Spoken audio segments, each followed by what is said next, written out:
Hello bill lovers, welcome to my channel. Video शुरू करने से पहले जो कोई भी मेरे चैनल में नए हैं प्लीज़ जाते टाइम मेरे चैनल को सब्सक्राइब जरूर करके जाइए और वीडियो पसंद आते हैं तो वीडियो पर एक लाइक कमेंट करके वीडियो को शेयर जरूर कीजिए। आज सभी के लिए एक सरप्राइज है।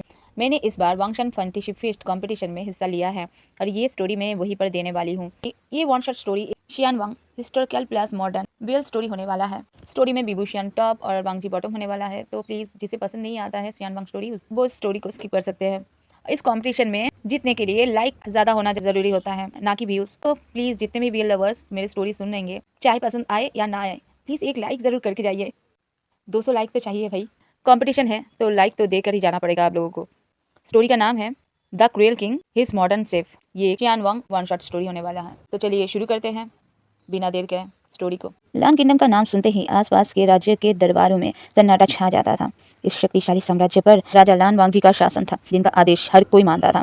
लान वांगजी जिसकी शक्ति और युद्ध कौशल की मिसालें दिए जाते थे। लान वांगजी एक विशाल और प्रभावशाली व्यक्ति थे। इनकी आंखों में एक ऐसी शांति थी जो देखने में तो अच्छी लगती थी, पर उसके पीछे छुपी क्रूरता और निश्चय का अनुमान लगाना मुश्किल था। उनका राज तिलक हमेशा खून से भरा होता था। लान वांगजी के लिए युद्ध सिर्फ सत्ता और विस्तार नहीं, बल्कि एक आदत बन चुका था। उन्होंने जितने भी युद्ध लड़े, जीत हमेशा लान किंगडम की ही हुई और हर जीत के बाद उनकी एक अनोखी और चौंकाने वाली परंपरा थी। जीतने वाले राज्य की सबसे खूबसूरत राजकुमारी को उनकी मिस्ट्रेस बनाकर लान महल में भेज दिया जाता था। अब तक उनकी मिस्ट्रेस की संख्याएं 2 दर्जन से ज्यादा हो चुकी हैं, पर लान वांगजी ने कभी भी उनमें से किसी के साथ इंटीमेसी नहीं की। किसी भी लड़की में रत्ती भर भी रुचि नहीं आती थी, चाहे वो कितनी भी सुंदर क्यों ना हो। ये अजीब बात लान वांगजी खुद भी नहीं समझ पाता था। उनका मन हमेशा शांत रहता था और उनका शरीर हर तरह से आकर्षण से भरे। ये मिस्ट्रेस महल के एक अलग हिस्से में रहती थी।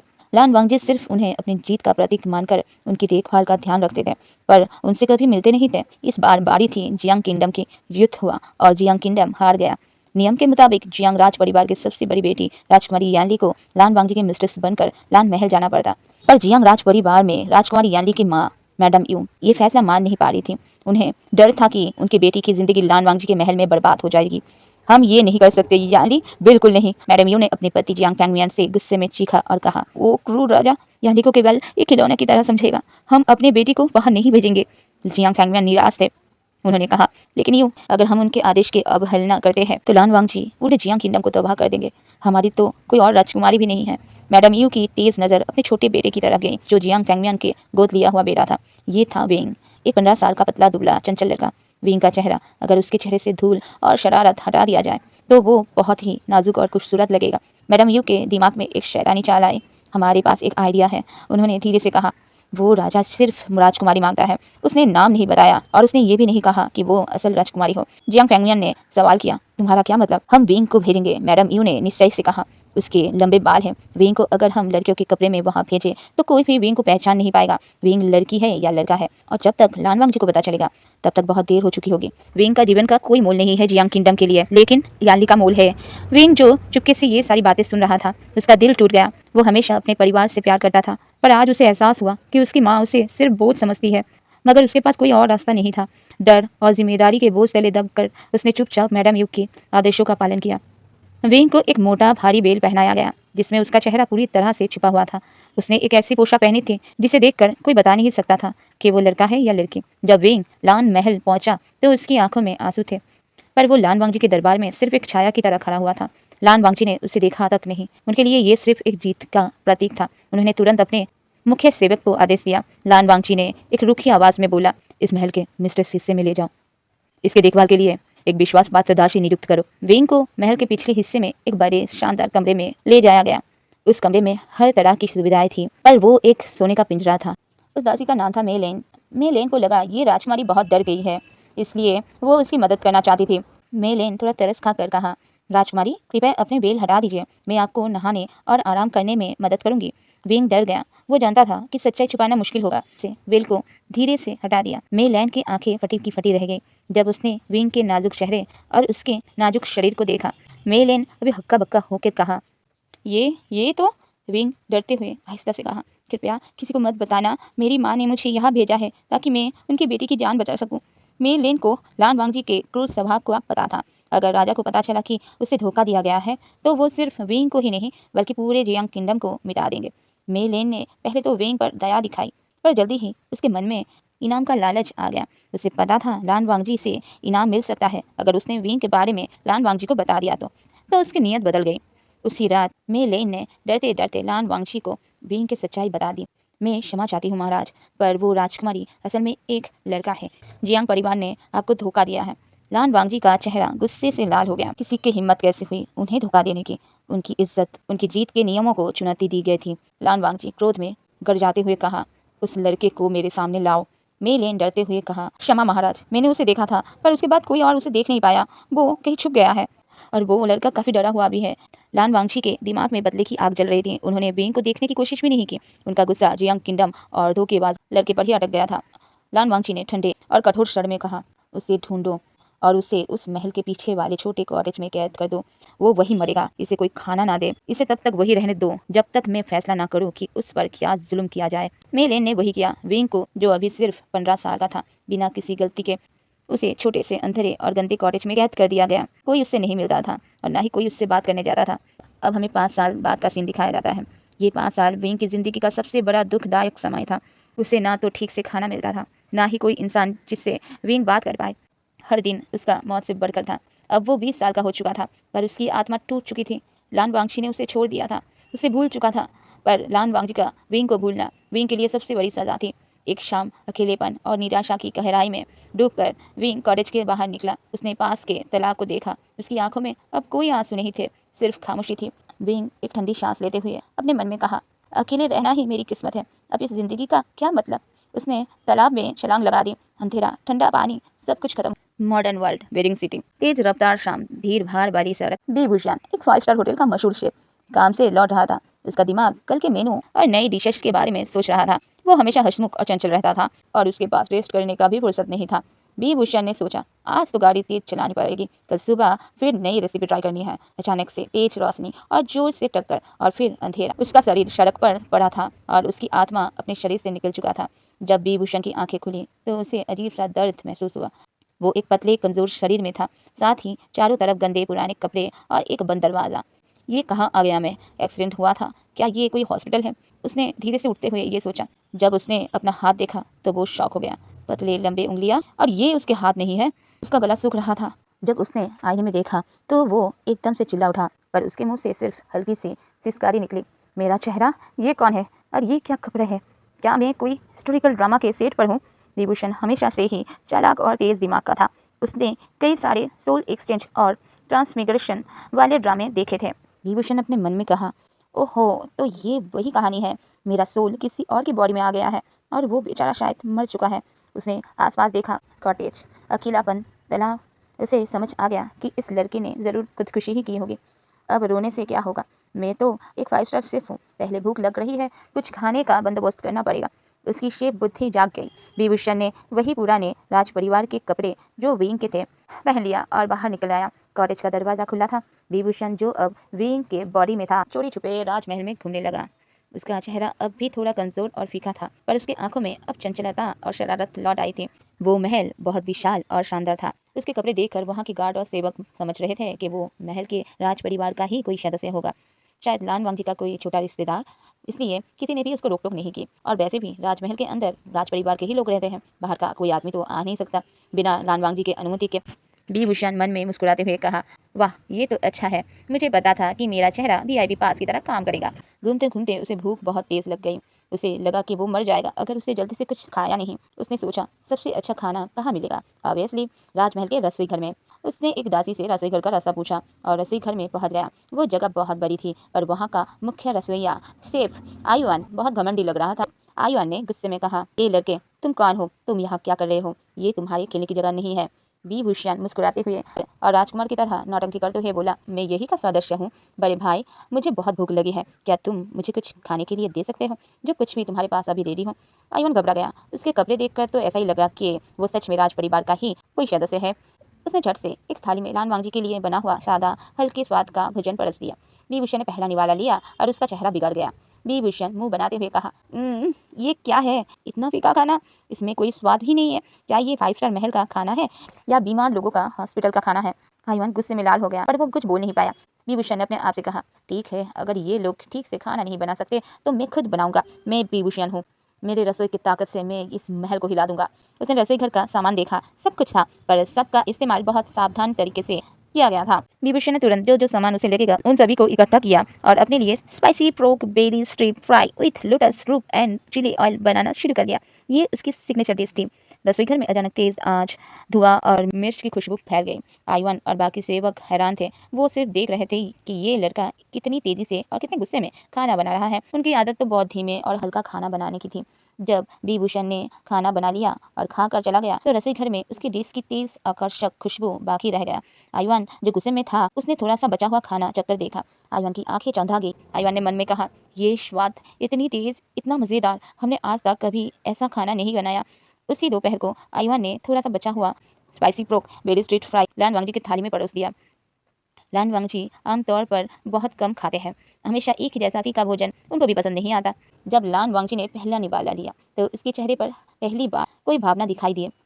वो चौंक गया। स्वाद इतना तेज, इतना जिंदा था कि उन्होंने आज तक ऐसी चीज कभी खाई नहीं थी। लान वांगजी ने पूरी थाली एक बार में ही खा ली। लान वांगजी ने गंभीरता से आईवान से कहा, ये भोजन कहाँ से आया? मुझे और चाहिए। आईवान बहुत खुश हुआ। उसने तुरंत दौड़ के दोबारा वही डिश बनाने की कोशिश की जैसा उसने विभूषण को करते हुए देखा था। लेकिन जब वो डिश लान वांगजी के सामने आई तो लान वांगजी ने सिर्फ एक निवाला लिया और चेहरे पर नफरत का भाव लेकर रख दिया। लान वांगजी ने बिना आंखें उठाए कहा, ये वैसा नहीं है, बिल्कुल नहीं, स्वाद में वो बात ही नहीं है। आईवान ने कांपते हुए बोला, माफ कर दीजिए किंग, वो खाना मैंने नहीं बनाया था। दोपहर को एक लड़का आया था, उसने खुद बनाया और खाकर चला गया। लान वांगजी की भावनाओं में पहली बार इतना तीव्र उतार चढ़ाव आया था। ये खाना उसकी आदत तोड़ने वाला था। लान वांगजी गुस्से में पर धीमे स्वर में कहा, उसे मेरे सामने लाओ अभी। आईवान ने डरते डरते कहा, वो लड़का तो कब का जा चुका है। इधर विभूषण राजमहल से निकलकर आसपास के इलाकों में घूमने लगा था। उसे चलना बिल्कुल पसंद नहीं था। वो तो मॉडर्न वर्ल्ड में हमेशा अपनी कार में घूमता था, पर अब उसे पैदल चलना पड़ रहा था। विभूषण सोच रहा था, कितना थकाने वाला काम है ये चलना। ऐसे तो मैं कल तक मर जाऊंगा। शाम होते होते वो इतना थक चुका था कि वो अपने नए घर, वही अंधेरा कॉटेज, लौट आया और बिस्तर पर गिरते ही सो गया। उसकी आंख जब खुली तो आधी रात हो चुकी थी और उसे फिर से बहुत तेज भूख लगी थी। विभूषण अभी आलसी से उठते हुए कहा, चलो लान वांगजी के रसोई घर में पार्टी करते हैं। अभी तो वो क्रूर राजा सो गया होगा। विभूषण को आसपास के लोगों से पता चल गया था ये महाराज लान वांगजी का महल है और महाराज लान वांगजी बहुत क्रूर है। उसने फिर से वही किया, अपने लिए स्पाइसी टोफू विद चिली बनाया, पेट भर के खाया, बाकी बचा खाना ढक कर रखा और वापस अपने कॉटेज लौट आया। दूसरे दिन दोपहर को उसे फिर भूख लगी। वो फिर से रसोई घर में गया, कोई नहीं था। उसने इस बार थोड़ा ज़्यादा खाना बनाया ताकि रात को फिर से मेहनत ना करनी पड़े। उसने वो खाना खाने के बर्तन में पैक किया, थोड़ा सा वहाँ छोड़ दिया और अपने पैक किए गए खाना लेकर चला आया। आईवान किचन में लौटने पर फिर से चौंक गया। वही खुशबू, वही स्वाद। उसने तुरंत बचा हुआ खाना लान वांगजी को परोस दिया। लान वांगजी ने इस बार भी बड़े चाव से खाया और वो खुशबू उनके दिमाग में बस गई। लान वांगजी आदेश देते हुए कहा, जब वो लड़का अगली बार खाना बनाने आए तो उसे तुरंत पकड़ के मेरे सामने लाओ। वो सिर्फ मेरा खाना बनाएगा। लान वांगजी बेचैन थे। उनका मन, जो हमेशा शांत और नियंत्रण में रहता था, अब उस खाने के स्वाद की तलाश में भाग रहा था। एक और दिन बीत गया और उन्हें वो लजीज भोजन नहीं मिला। उनका चेहरा गुस्से से भरा था। लान वांगजी ने अपने बॉडीगार्ड से धीमे पर खौफनाक आवाज में कहा, क्या तुम सब सिर्फ वक्त बर्बाद कर रहे हो? अगर वो लड़का सिर्फ महल के चार दीवारी में है तो तुम सभी उसे ढूंढ क्यों नहीं पा रहे हो? क्या वो हवा में घुल गया? सारे बॉडीगार्ड सर झुकाए खड़े थे। एक बॉडीगार्ड ने कहा, माफ कर दीजिए किंग, हमने उस इलाके के हर कोने में देखा है। हमने सब सेवकों से पूछताछ भी की है, पर कोई उसे पहचानता ही नहीं। शायद वो छुपा हुआ है। छुपा हुआ? लान वांगजी की आंखों में ठंडी आग थी। जब तक वो फिर से वहां नहीं आता मैं उसे नहीं पकड़ सकता। आज रात मैं खुद जाऊंगा। लान वांगजी ने ये सोच लिया था। रात को लान वांगजी ने पहली बार अपनी नींद छोड़ दी। वो राजमहल के रसोई घर में चुपके से छुपके बैठ गए। उनका इरादा साफ था, जैसे ही वो लड़का आएगा वो उसे खुद पकड़ेंगे और फिर उसे सजा देंगे छुपने के लिए और इनाम भी देंगे उस स्वादिष्ट खाने के लिए। लान वांगजी, जो हमेशा अपने शानदार पोशाक और सुगंधित वस्त्रों में रहते थे, आज एक आम दास की तरह वहां बैठे थे, मच्छरों का गाना सुन रहे थे। उनका गुस्सा बढ़ता ही जा रहा था। मगर उस रात विभूषण नहीं आया। किंग को तो पता ही नहीं था कि विभूषण ने आखिरी रात क्या किया था। वो तो बाहर खाकर देर रात आकर आराम से सो गया था। सुबह जब लान वांगजी थक कर और बहुत गुस्से में वापस अपने कमरे में लौटे तो उन्होंने तुरंत आदेश दिया। लान वांगजी ने कहा, रसोई घर के चारों तरफ पहरेदारी बढ़ा दो। जब वो लड़का आए तो उसे तुरंत पकड़ के मेरे सामने लाओ। अगले दिन दोपहर को रसोई घर के बाहर बहुत सारे गुस्से वाले बॉडीगार्ड्स की एक पूरी फौज खड़ी हुई थी। सबके हाथ में तलवार थी, उनकी आंखों में नींद की कमी थी और राजा का डर भी साफ साफ दिख रहा था। इधर विभूषण तो बस घूमने निकला था। उसे लगा कि महल के अंदर बहुत बोरिंग है, तो क्यों ना थोड़ा लान किंगडम घूम लिया जाए। उसे आखिर हॉलीडेज का एहसास तो हो रहा था। विभूषण अपने मन में सोच रहा था, वाह, मॉडर्न वर्ल्ड की ड्रेस से बाहर निकलकर ये पुराना जमाना कितना शांति भरा है। लगता है मैं यहाँ वैकेशन पर आया हूँ। जब वो घूमते ही महल के करीब वाले हिस्से में आया, उसने रसोई घर की तरफ देखा। चलो थोड़ा सा मटन सूप बना लेते हैं, मुझे लगता है लानवांग जी को ये सूप बहुत पसंद आएगा। वेट, विभूषण एक पिलर के पीछे रुक गया। उसकी आंखें हैरत से बड़ी हो गई। इतने सारे गार्ड। एक गार्ड ने कहा, राजा बहुत गुस्से में है, अगर हमने उस लड़के को नहीं पकड़ा तो हमारी नौकरी तो जाएगी ही, शायद सर भी चला जाएगा। सेकंड गार्ड ने कहा, हाँ सुना तो है वो लड़का कोई बाहर का आदमी है जो राजमहल में घुस रहा है, राजा उसे बहुत बड़ी सजा देने वाले हैं। विभूषण का चेहरा पीला पड़ गया। विभूषण अपने मन में डरते हुए कहा, ओहो सजा, ये तो वही क्रूर राजा है। अब मुझे समझ आया कि इतने सारे गार्ड्स क्यों थे। इन्हें लगा कि मैं कोई चोर हूँ। अब उसकी चंचलता डर में बदल गई। मुझे यहाँ से तुरंत भागना होगा। अगर मैं पकड़ा गया तो ये राजा तो मुझे जिंदा नहीं छोड़ेगा। मैंने ड्रामा में देखा था, ये राजा लोग बहुत क्रूर होते हैं। विभूषण तुरंत अपने कॉटेज की तरफ भागा। उसने जल्दी से पुराने विंग के कुछ आम कपड़े, जो कि अब भी रॉयल ही थे, एक पोटली में बांधे। फिर उसने उस पोटली में कुछ चांदी के सिक्के और कुछ पुराने छुपाया हुआ गहनों को भी डाल दिया, जो विंग ने मैडम यू से छुपा कर रखा था। विभूषण सिक्के उठाते हुए नाटक करते हुए कहा, देखो भगवान, मैं चोर नहीं हूँ, मैं सिर्फ उधार ले रहा हूँ। जब जिंदगी में कभी मौका मिला तो मैं वापस आकर सब कुछ चुका दूंगा। मैं तुम्हारी बेटी के मिस्ट्रेस वाले घर का रेंट भी चुकाऊंगा। उसने एक छोटा सा कागज का टुकड़ा लिया और उस पर लिखा, राजा लानवांगची, आपका रसोईया भाग रहा है, मैं जेल नहीं जा सकता। चांदी के सिक्के और कपड़े उधार है, शुक्रिया। अगर हम फिर मिले तो मैं तुम्हें फिर से स्पाइसी टोफू खिलाऊंगा, आपका छोटा चोर। उसने वो कागज कॉटेज के दरवाजे पर चिपकाया और पलायन कर गया। उस दिन के बाद से लानवांगजी को वो बेजोड़ स्वाद फिर से कभी नसीब नहीं हुआ। उनका गुस्सा अब निराशा में बदल चुका था। कई दिनों तक उनके सेवकों ने उस लड़के को ढूंढने की कोशिश की, पर विभूषण तो जमीन के अंदर से कहीं गायब हो चुका था। एक साल बीत गया। लान किंगडम के पड़ोस में एक छोटा सा शहर अब तेजी से मशहूर हो रहा था। इस मशहूरी की वजह थी वहाँ का नया बड़ा होटल, जिसका नाम था भूशियान स्पाइसी प्लेस। ये होटल एक साल पहले एक छोटी सी सराय हुआ करता था, जहाँ कोई रुकता भी नहीं था। पर जब से एक छोटे बालों वाला हैंडसम और हमेशा हंसते रहने वाला नौजवान ने वहाँ काम शुरू किया था, तो इस सराय का नज़ारा ही बदल गया था। ये नौजवान और कोई नहीं, हमारा विभूषण ही था। महल से भागने के बाद उसने इन्हीं कपड़ों और उधार के सिक्कों से यही शरण ली थी। सबसे पहला काम जो उसने किया था वो था अपने लंबे बाल काटना। मॉडर्न लुक ने उसकी खूबसूरती को और भी बढ़ा दिया था। अब वो 21 साल का एक हट्टा खट्टा, आकर्षक और सबसे ज्यादा चालाक नौजवान बन चुका था। उसके हाथों का खाना इतना स्वादिष्ट था कि लोग दूर दूर से सिर्फ उसके हाथ का स्पाइसी लोटस रिब्स और चिली चिकन खाने आते थे। होटल के बाहर हमेशा लंबी कतारें लगी रहती थी। पुराने होटल का मालिक तो जल्दी ही अमीर बन गए और अब ये छोटा मोटा होटल एक विशाल और प्रसिद्ध सराय बन चुका है। यहाँ पर विभूषण के अंडर बहुत सारे लड़के काम करते हैं। विभूषण ने अपने रसोई घर में उन लोगों से जोर से हंसते हुए कहा, जल्दी करो जल्दी, राजा लानवांगी के सैनिक भी आज यहाँ रुकने वाले हैं। हमारी स्पाइसी प्लेस की शान लान किंगडम से भी ज्यादा है।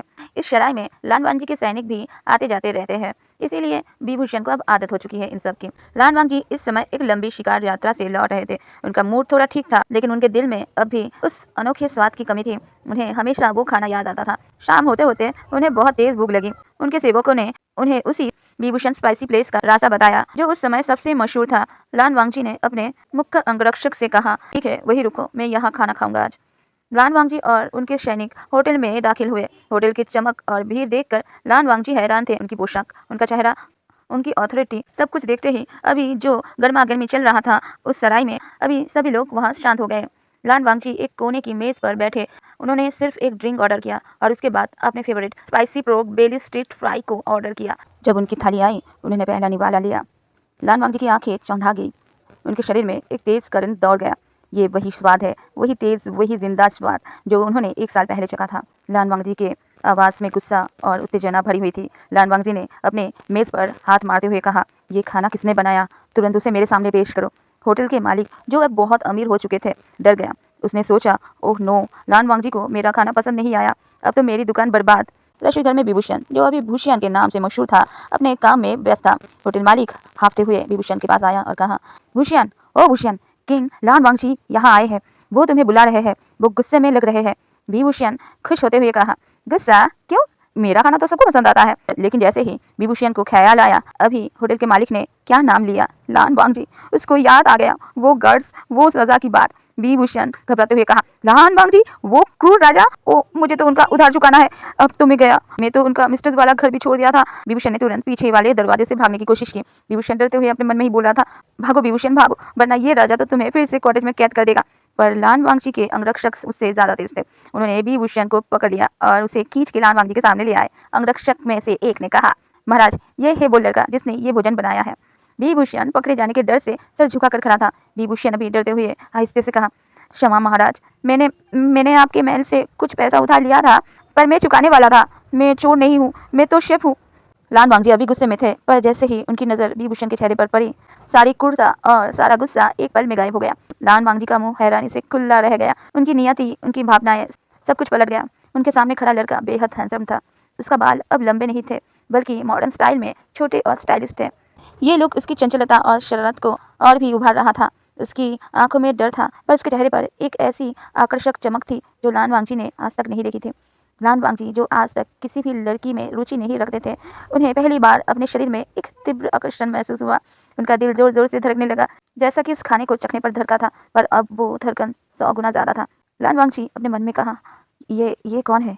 इसकी आंखें, इसका चेहरा, ये ये ये इतना आकर्षक क्यों है? लान वांगजी का दिमाग सारी सजा और गुस्से की बातें भूल चुका था। उन्हें सिर्फ वही चेहरा चाहिए था और वही स्वाद। लान वांगजी अभी गुस्से में नहीं, पर बहुत गंभीरता से अपनी आवाज को कंट्रोल करते हुए कहा, तुम्हारा खाना बहुत अच्छा है, मैं तुम्हारी तारीफ करता हूँ। अब तुम राजमहल चलो, तुम मेरे राजमहल के रसोई का काम संभालोगे। विभूषण अभी चौंक गया था। डर कम हुआ था, लेकिन हैरानी बहुत ज्यादा हुई थी। विभूषण ने सर उठाकर देखा और कहा, महल? वो तो। लान वांगजी ने विभूषण की बात बीच में काटते हुए कहा, तुम्हें यही रहना पसंद है, ये मैं समझता हूँ, पर तुम्हारे पास कोई विकल्प नहीं है। तुम्हें मेरे लिए रोज खाना बनाना होगा। विभूषण को अभी डर कम लग रहा था लान वांगजी से। विभूषण ने थोड़ा गुस्सा दिखाते हुए कहा, माफ करना महाराज, मैं यहाँ खुश हूँ, मैं किसी के पास नौकरी नहीं करूंगा, और यहाँ के मालिक ने मुझे बहुत इज्जत दी है, मुझे आपके महल में नहीं जाना।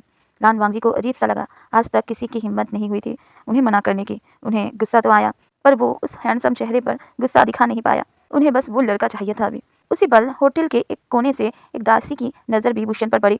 ये वही मे लेन थी जिसने 5 साल पहले लान वांगजी को विंग की सच्चाई बताई थी। मे लेन आगे आकर जोर से चिल्लाते हुए कहा, महाराज, महाराज लान वांगजी, मैं इस लड़के को पहचानती हूँ। ये वही लड़का है जो जियांग किंगडम से आया था। ये तो आपका मिस्ट्रेस है। इसने आपको धोखा दिया और वहां से भाग गया। पूरे होटल में सन्नाटा छा गया था।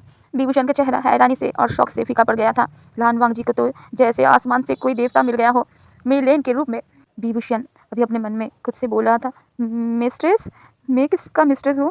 ये क्या नया कांड है? और ये बुढ़ी दासी कहाँ से आ गई? लान वांगजी की आंखों में अब पोजीशन की चमक थी। अपने होश में आते हुए लान वांगजी ने कहा, क्या मेरा मिस्ट्रेस? लान वांगजी का दिल खुशी से नाच उठा। लान वांगजी ने अपने मन में कहा, तो ये लड़का मेरा है, इस पर तो मेरा हक है। अब तो ये मुझे मना नहीं कर पाएगा। लान वांगजी को उसी पल समझ आया कि उन्हें लड़कियां पसंद क्यों नहीं आती हैं, क्योंकि उन्हें लड़के पसंद थे, और ये विभूषण उनका पहला और सबसे तीव्र आकर्षण है। विभूषण घबरा कर खगलाते हुए कहा, नहीं, मैं तो सेफ हूँ, मैं किसी का मिस्ट्रेस नहीं हूँ, वो कोई और होगा। लान वांगजी ने एक पल में उठकर विभूषण का हाथ मजबूती से पकड़ते हुए कहा, चुप, तुम वही हो। अब तुम मेरी प्रॉपर्टी हो, मेरे हक में हो। अब तुम मेरे साथ राजमहल चलोगे, और अब तुम सिर्फ मेरे लिए ही खाना बनाओगे। विभूषण बेचारा पूरी तरह से हैरान और शांत हो चुका था। उसका मॉडर्न सेफ का दिमाग उस हिस्टोरिकल मिस्ट्रेस की बातों को डाइजेस्ट ही नहीं कर पा रहा था। मजबूरी में विभूषण को लान वांगजी के साथ राजमहल लौटना पड़ा। जब वो वापस आया तो लान वांगजी ने उसके लिए नया कपड़ों का इंतजाम किया।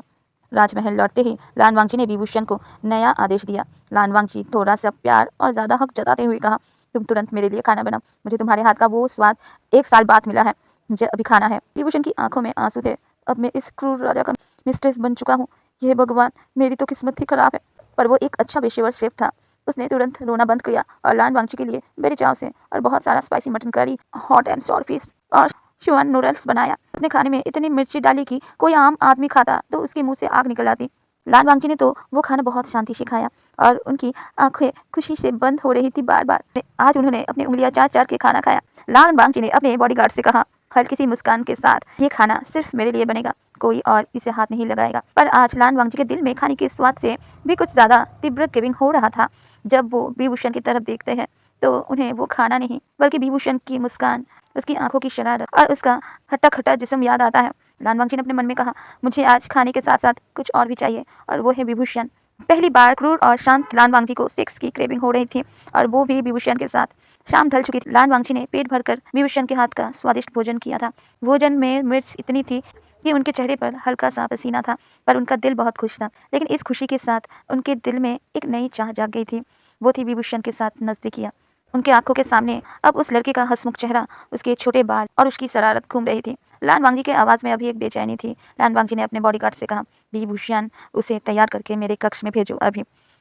बॉडीगार्ड ने बिना सवाल किए आदेश मान लिया। विभूषण को ये सुनकर जैसे करंट लग गया। विभूषण अपने मन में डरते हुए कहा, ओहो, अब आएगा वो पल।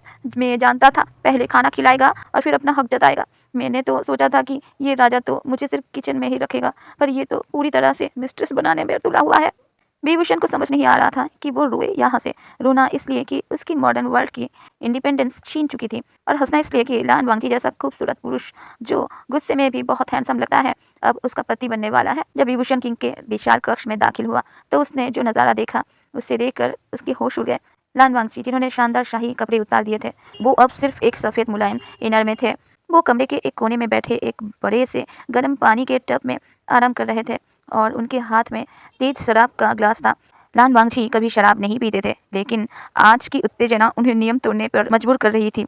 वो शराब और शबाब का मिलन बहुत खतरनाक था। लान वांगजी का चेहरा हल्के नशे में गुलाबी हो रहा था, और उनकी मर्दाना खूबसूरती उस पल बेजोड़ थी। विभूषण तो बस उन्हें देखता रह गया। विभूषण धीरे से खुद को संभालते हुए कहा, महाराज, आपने बुलाया? लान वांगजी ने धीरे से आंखें खोली। उन्होंने विभूषण को ऊपर से नीचे तक देखा। उसके छोटे बाल और हट्टा-कट्टा शरीर उन्हें पहली बार किसी इंसान में इतना आकर्षण दे रहा था। लान वांगची ने हाथ से इशारा किया कि वो पास आए। लान वांगची हल्की सी नशीली आवाज में कहा, तुम बहुत अच्छा खाना बनाते हो। विभूषण पास आया। उसने देखा कि महाराज ने थोड़ी ज्यादा ही पी ली है। विभूषण मुस्कुराते हुए थोड़ा सा चिढ़ाते हुए कहा, शुक्रिया महाराज, पर मेरा नाम विभूषण है, क्या आपको याद है? लान वांगची ने अपने आंखों को बंद करते हुए कहा, हाँ। उस समय कमरे में एक रोमांटिक माहौल बन गया था। शराब की हल्की खुशबू, गर्म पानी की भाप और दो खूबसूरत नौजवान। लान वांगची नशे में धुत और विभूषण हैरानी और बेचैनी के बीच लटका हुआ। लान वांगची नशे में थे, पर उनका इरादा साफ था। उन्होंने विभूषण का हाथ पकड़ा और अपने पास खींच लिया। लान वांगची ने धीमे आवाज में कहा, जिसमें अभी बस सिर्फ चाह थी, मेरे पास आओ। विभूषण का दिल जोर से धड़क रहा था। उसने सोचा, ठीक है, तो अगर मुझे इस राजमहल में रहना है तो अब वाइफ तो बनना ही पड़ेगा। कम से कम ये किंग हैंडसम तो है। जब लान वांगची बात से निकलकर नंगे पांव बिस्तर की तरफ बढ़े, तो विभूषण को लगा कि वो अभी वाइफ बनने वाला है, मतलब बॉटम बनने वाला है। मगर लान वांगची शराब के कारण ज्यादा ही टैली हो चुके थे। उनका दिमाग और शरीर उनका साथ नहीं दे रहा था। वो जैसे ही बिस्तर पर पहुंचे, वो बेहोशी के हालत में धम से गिर गए। उनकी आंखें बंद थी, पर उनके होठों पर एक हल्की सी मुस्कान थी। विभूषण चौंक कर, महाराज आप ठीक है? बोला। विभूषण ने उन्हें सहारा दिया, और जब उसने लान वांगची के चेहरे को देखा तो उसे अपनी मॉडर्न चला की याद आई। विभूषण ने अपने मन में शरारत से मुस्कुराते हुए कहा, ये राजा तो पूरा ड्रंक है, और इस हालत में ये तो कुछ भी नहीं कर पाएगा। मैंने हमेशा सोचा था कि मैं हस्बैंड मतलब टॉप ही करूंगा। मैं विभूषण हूँ, मैं बॉटम बनने के लिए नहीं बना। विभूषण ने एक बड़ा सांस लिया, और उसने उस वक्त लान वांगजी की नींद का फायदा उठाने का फैसला किया। विभूषण हल्के से सरक कर लान वांगजी के ऊपर झुकते हुए कहा, किंग लान वांगजी, आपको शायद पता नहीं कि आपका मिस्ट्रेस कितना मेहनत करता है, और मैं हमेशा टॉप ही रहूंगा। और उस रात वही हुआ जो किसी ने नहीं सोचा था। किंग लान वांगजी, जो क्रूर और नियंत्रित थे, वो उस रात बॉटम मतलब वाइफ बन गए, और विभूषण, जो कि भागा हुआ एक मिस्ट्रेस था, वो उस क्रूर किंग का टॉप मतलब हस्बैंड बन गया। लान वांगजी नशे की हालत में भी पहली बार इतने सुख के एहसास से गुजर रहे थे। उसके मुंह से बार बार दर्द और आराम की आवाजें निकल रही थी, जिसका मतलब था कि उन्हें ये नया अनुभव बहुत पसंद आ रहा था। पूरी रात उस कमरे में उनके जोश की आवाज और स्लैपिंग की आवाज ही गूंजती रही। जब सुबह हुई तो सूरज की हल्की किरणें कमरे में आई। लान वांगजी की नींद टूटी। उनकी पहली भावना थी डर की, और दूसरी आराम की। जब उन्होंने अपनी आंखें खोली तो उनके ऊपर एक भरपूर शरीर धूप की तरह चमक रहा था। ये विभूषण था, जो हल्के से उनके ऊपर अपने हाथ से तकिया बनाकर सोया हुआ था। लान वांगजी का दिमाग तेजी से चला। ये क्या है? मैं बॉटम, और ये मेरे ऊपर? उन्हें तुरंत एहसास हुआ कि विभूषण की प्राइवेट प्रॉपर्टी अब भी उनके अंदर थी। लान वांगजी का मुंह हैरानी से खुला रह गया। एक क्रूर राजा को उसके ही मिस्ट्रेस ने बॉटम बना लिया। लान वांगजी ने अपने मन में कहा, मुझे इस लड़के को अभी। मगर जैसे ही उनकी नजर विभूषण के मासूम सोते हुए चेहरे पर पड़ी, उनका गुस्सा गायब हो गया। उन्हें वो कल रात की तीव्र खुशी याद आई। उनका चेहरा अब गुस्से से नहीं, बल्कि शर्म और उत्तेजना से ब्लश करने लगा। उन्हें ये कांड बहुत पसंद आया था। इस पर विभूषण की भी नींद टूटी। उसने देखा कि किंग लान वांगजी की आंखें खुली हुई हैं, और वो उसे ही देख रहे हैं। विभूषण ने अपनी आंखें खोलते हुए घबराते हुए कहा, ओह महाराज, मैं तो गया। विभूषण ने देखा कि उसकी प्रॉपर्टी अभी भी महाराज के अंदर ही है। उसे लगा कि अब तो उसकी मौत निश्चित है। उसने एक झटके से लान वांगजी से खुद को अलग किया। लान वांगजी दर्द से चिल्लाते हुए हल्की आवाज में आह कहा। लान वांगजी को ये दर्द भी अच्छा लगा। भूषण तेजी से माफी मांगते हुए कहा, माफ करना महाराज, मैं जानता हूँ कि मैं बहुत बड़ी गलती कर बैठा हूँ। मुझे गोली मार दो, मुझे कॉटेज में कैद कर दो, लेकिन मैंने जानबूझकर नहीं किया। आप नशे में थे और माहौल बहुत रोमांटिक हो गया था। मैं बस खुद को कंट्रोल नहीं कर पाया। ओए माँ, ये मुझसे क्या हो गया। विभूषण इधर अकेले ही नाटक और माफी की बारिश कर रहा था। इधर लान वांगजी तो ब्लश करने में और कल रात के एहसास को याद करने में व्यस्त थे। उन्होंने कोई जवाब नहीं दिया। लान वांगजी अभी अपने मन में सोच रहा था, वाह, ये स्वाद खाने से भी ज्यादा अच्छा था। विभूषण ने देखा लान वांगजी चुप है और बिस्तर से नीचे उतरकर रेस्ट रूम की तरफ भाग गए हैं। विभूषण ने अपने मन में सोचा, ये तो कोई जवाब नहीं दे रहे हैं, इनका गुस्सा बहुत खतरनाक होगा, मैं यहाँ से भाग जाता हूँ। विभूषण ने जल्दी से अपने कपड़े पहना और वहां से भाग गया। दोपहर को विभूषण का डर थोड़ा कम हुआ। उसने सोचा, अगर राजा को गुस्सा आता तो अब तक वो मुझे फांसी पर लटका चुके होते। शायद उन्हें ये कांड पसंद आया हो। इसी विचार के साथ उसने आज लान वांगजी के लिए बहुत प्यार से बहुत स्वादिष्ट खाना बनाया। लान वांगजी ने भी बड़े चाव से खाया। उनका ध्यान खाने में कम और विभूषण के चेहरे पर ज्यादा था। पूरे दिन उन्हें वही रोमांस और खुशी याद आती रही। विभूषण का भी वही हाल था। उसे लान वांगजी की खूबसूरती और मासूमियत याद आती रही जब वो बॉटम बने थे। रात को विभूषण हैरान हो गया। फिर से आदेश आया। बॉडीगार्ड ने कहा, विभूषण, राजा तुम्हें अपने कक्ष में बुला रहे हैं। विभूषण डरते हुए पर उत्सुक होकर गया। जब वो कमरे में दाखिल हुआ तो देखा लान वांगजी आज पूरी तरह से तैयार थे। वो बिस्तर पर बैठे थे और उनके चेहरे पर अब गुस्सा नहीं बल्कि एक शांत हल्की मुस्कान थी। लान वांगजी धीरे से थोड़ी शर्म और प्यार से कहा, आओ भूषण, आज मैं बॉटम बनने के लिए तैयार हूँ। और उस रात भी विभूषण ही टॉप रहा और किंग लान वांगजी बॉटम। इस तरह धीरे धीरे उनका रिश्ता आगे बढ़ा। उस रात के बाद राजमहल का माहौल पूरी तरह बदल चुका था। लान वांगजी अब अपने नए रोल में मतलब वाइफ के रोल के आदी हो चुके थे और विभूषण ने अपना पति वाला किरदार पूरी तरीके से अपनाना शुरू कर दिया था। लान वांगजी की क्रूरता अब एक शर्मिला और प्यार भरी मुस्कान में बदल चुकी थी, जो सिर्फ विभूषण के लिए ही थी। एक दिन सुबह जब विभूषण लान वांगजी के चेहरे पर सूरज की रोशनी पड़ते देख रहा था तो उसने हल्के से लान वांगजी के बालों में अपनी उंगलियां घुमाई। विभूषण मुस्कुराते हुए और प्यार से कहा, उठो मेरी प्यारी जीजिए, इतना सोना अच्छी बात नहीं है। तुम एक राजा हो, तुम्हें अपने राजकाज देखना चाहिए। लान वांगजी ने धीरे से आंखों को खोला। उन आंखों में गुस्से की जगह सिर्फ हल्की सी शर्म और प्यार दिख रहा था। लान वांगजी अभी विभूषण को वीइंग कहता था, जो लान वांगजी को ज्यादा घरेलू और प्यार भरा नाम लगता था। लान वांगजी ने धीमी और हल्की आवाज में कहा, वीइंग, तुम बहुत भारी हो, मुझे दर्द हो रहा है। विभूषण हंसते हुए लान वांगजी के ऊपर झुककर कहा, महाराज आप ही मुझ पर सोते हैं, चलो उठो, मैं तुम्हारे लिए आज नया स्पाइसी ऑमलेट बनाऊंगा। तुम्हारी मीटिंग है, देर हो जाएगी। लान वांगजी ने नॉटिंग करते हुए कहा, तुम यही रहो। विभूषण ने कहा, नहीं महाराज, पहले काम, वरना मैं तुम्हें आज रात अच्छी सजा नहीं दूंगा। ये सुनते ही लान वांगजी तुरंत उठ बैठा। सजा का नाम सुनते ही उनका शाही गुस्सा गायब हो गया। वो अब विभूषण के कंट्रोल में थे। लान वांगजी अब जब दरबार में आते तो उनका आवाज बदला हुआ होता था। अब वो बिना वजह वार का आदेश नहीं देते थे। उनका पहला आदेश हमेशा ये होता था कि सबसे पहले उस रसोइये विभूषण को अच्छी सुविधाएं दी जाए। एक दिन एक मंत्री ने हिम्मत करके कहा, मंत्री ने थोड़ा चिंता करते हुए ही कहा, महाराज आपका व्यवहार बदल गया है। अब अभी तक एक नए युद्ध का आदेश नहीं दे रहे हैं, क्या हमारी शक्ति कम हो रही है? लान वांगजी ने सामान्य पर हल्की सी मुस्कान देते हुए कहा, मेरी शक्ति कम नहीं हुई है, पर अब मुझे समझ आया है कि हमेशा युद्ध ही हल नहीं है। अगर हमारे लोगों को अच्छा खाना मिलेगा और उनका पेट भरा होगा तो वो ज्यादा खुश रहेंगे। विभूषण के हाथ का खाना खाने के बाद युद्ध का जुनून थोड़ा कम हो गया है। मंत्री लोग हैरान थे। लान वांगजी जो हमेशा क्रूरता की बात करते थे आज खुश और अच्छे खाने की बात कर रहे हैं। उन्हें पता नहीं था कि उस अच्छे खाने का असर सिर्फ पेट पर नहीं, दिल पर, बिस्तर पर भी हो रहा है। विभूषण ने महल के किचन को पूरी तरीके से चाइनीज स्टेशन स्टाइल में बदल दिया था। अब राजमहल की हवा में मिर्च, अदरक और मसालों की खुशबू आती थी। एक दिन विभूषण लान वांगजी के कक्ष में पहुंचा। लान वांगजी राजकाज के कागज देख रहे थे।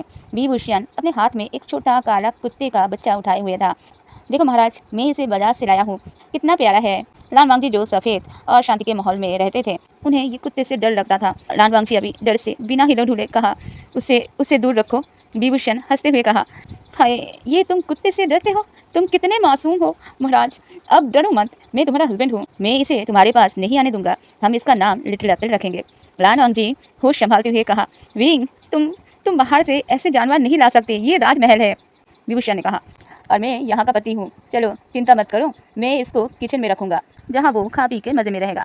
पर महाराज तुम कितने क्यूट हो जब डरते हो। विभूषण ने लान वांगजी के गाल खींचे और वहां से निकल गया। लान वांगजी ने गुस्सा नहीं किया, बल्कि उनका चेहरा फिर से शर्म से ब्लश करने लगा। उन्हें समझ आ गया था कि वो इस चंचल जिंदा दिल लड़के के प्यार में डूब चुका है। एक महीने के अंदर लान वांगजी को एहसास हो गया कि वो विभूषण के बिना नहीं रह सकते। उन्हें अब ये मिस्ट्रेस और हस्बैंड का छुपा हुआ रिश्ता नहीं चाहिए था। उन्हें विभूषण को अपने पति और खुद को उसका पत्नी के रूप में पूरे जगत के सामने स्वीकार करना था। लान वांगजी ने एक अजीब और बड़ा कदम उठाया। उन्होंने सारे किंगडम के प्रमुख मंत्रियों और सामंतों को राज दरबार में बुलाया। लान वांगजी ने गंभीरता से पर आंखों में निश्चय लेकर कहा, आज मैं एक नया आदेश जारी करता हूँ।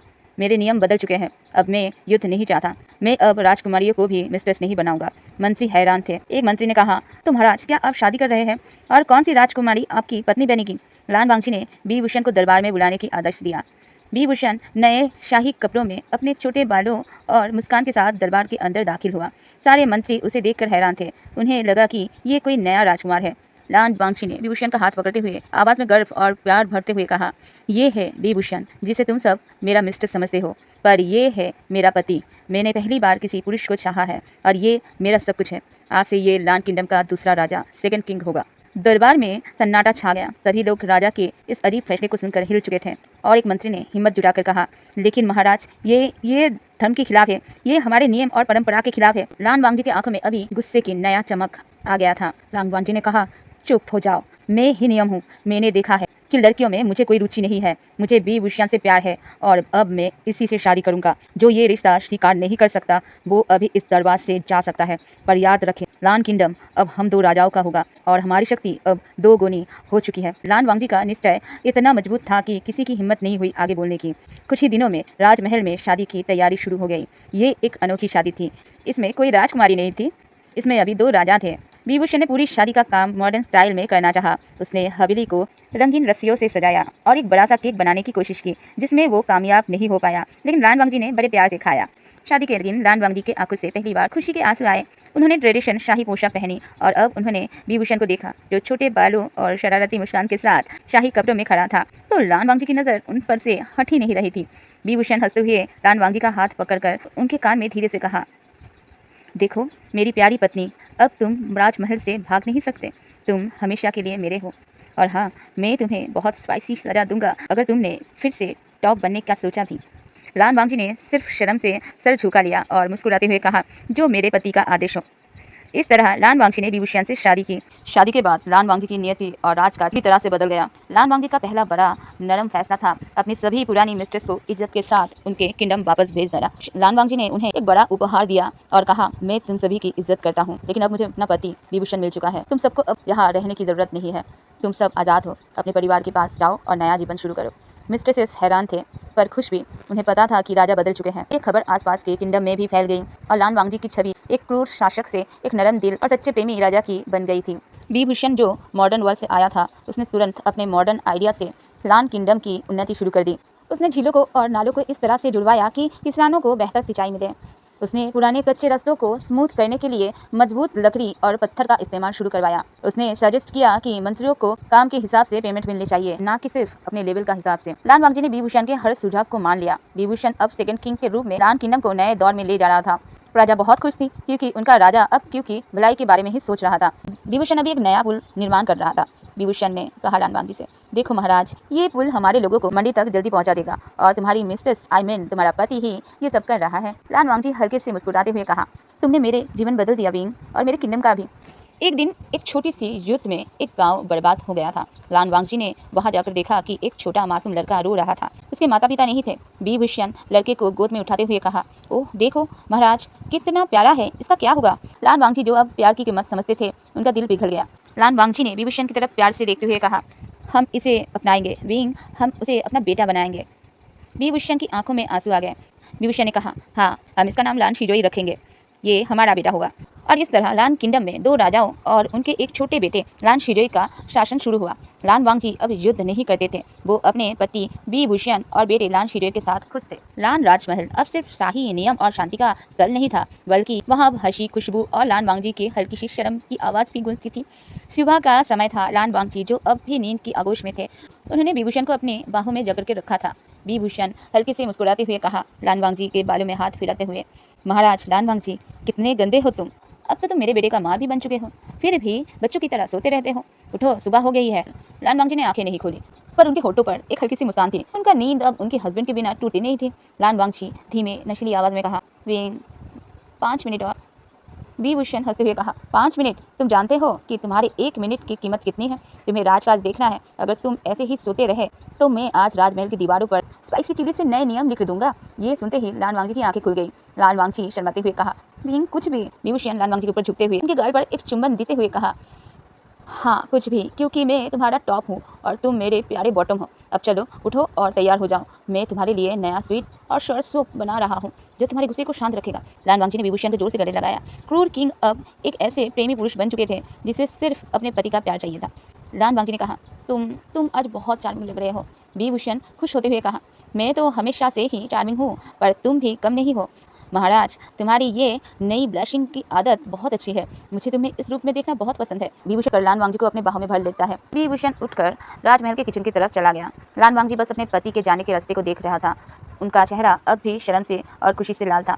विभूषण और लान वांगजी का बेटा छोटा लान शिजोई अब 6 साल का हो चुका था। वो लान वांगजी की तरह शांत और विभूषण की तरह खुश मिजाज था। एक दोपहर विभूषण और लान वांगजी लान शिजोई के साथ बगीचे में थे। लान शिजोई मासूमियत से विभूषण से कहा, बाबा, ये कमल कितने प्यारे हैं, क्या हम इसकी सब्जी बना सकते हैं? मैंने सुना है कि आप बहुत अच्छा खाना बनाते हैं। विभूषण ने हंसते हुए कहा, वाह मेरे बेटे, तुम्हें तो मेरे ही जैसा दिमाग मिला है। कमल की सब्जी नहीं, पर हम इसकी खिचड़ी बना सकते हैं, बहुत स्वादिष्ट होती है। लान वांगजी तुरंत रोककर घबराते हुए कहा, विंग, कमल का पौधा शांति का प्रतीक है, तुम इसे खा नहीं सकते और तुम शिजोई को ऐसा कुछ मत सिखाओ। विभूषण लान वांगजी को आंख मारते हुए कहा, ओहो महाराज, तुम अब भी इतने पुराने ख्यालों के हो। अगर भूख लगेगी तो क्या शांति का प्रतीक पेट भरेगा? आओ शिजोई, हम चुपके थोड़ा सा कमल के पत्ते लाते हैं, तुम्हारी माँ को पता भी नहीं चलेगा। लान वांगजी गुस्सा नहीं था, थोड़ा चिंता में तो था। लान वांगजी ने कहा, विंग, अगर कोई दासी ने देख लिया तो? विभूषण ने कहा, तो क्या, तुम मेरे वाइफ हो, तुम ही तो हो जो मुझे कुछ नहीं होने दोगे।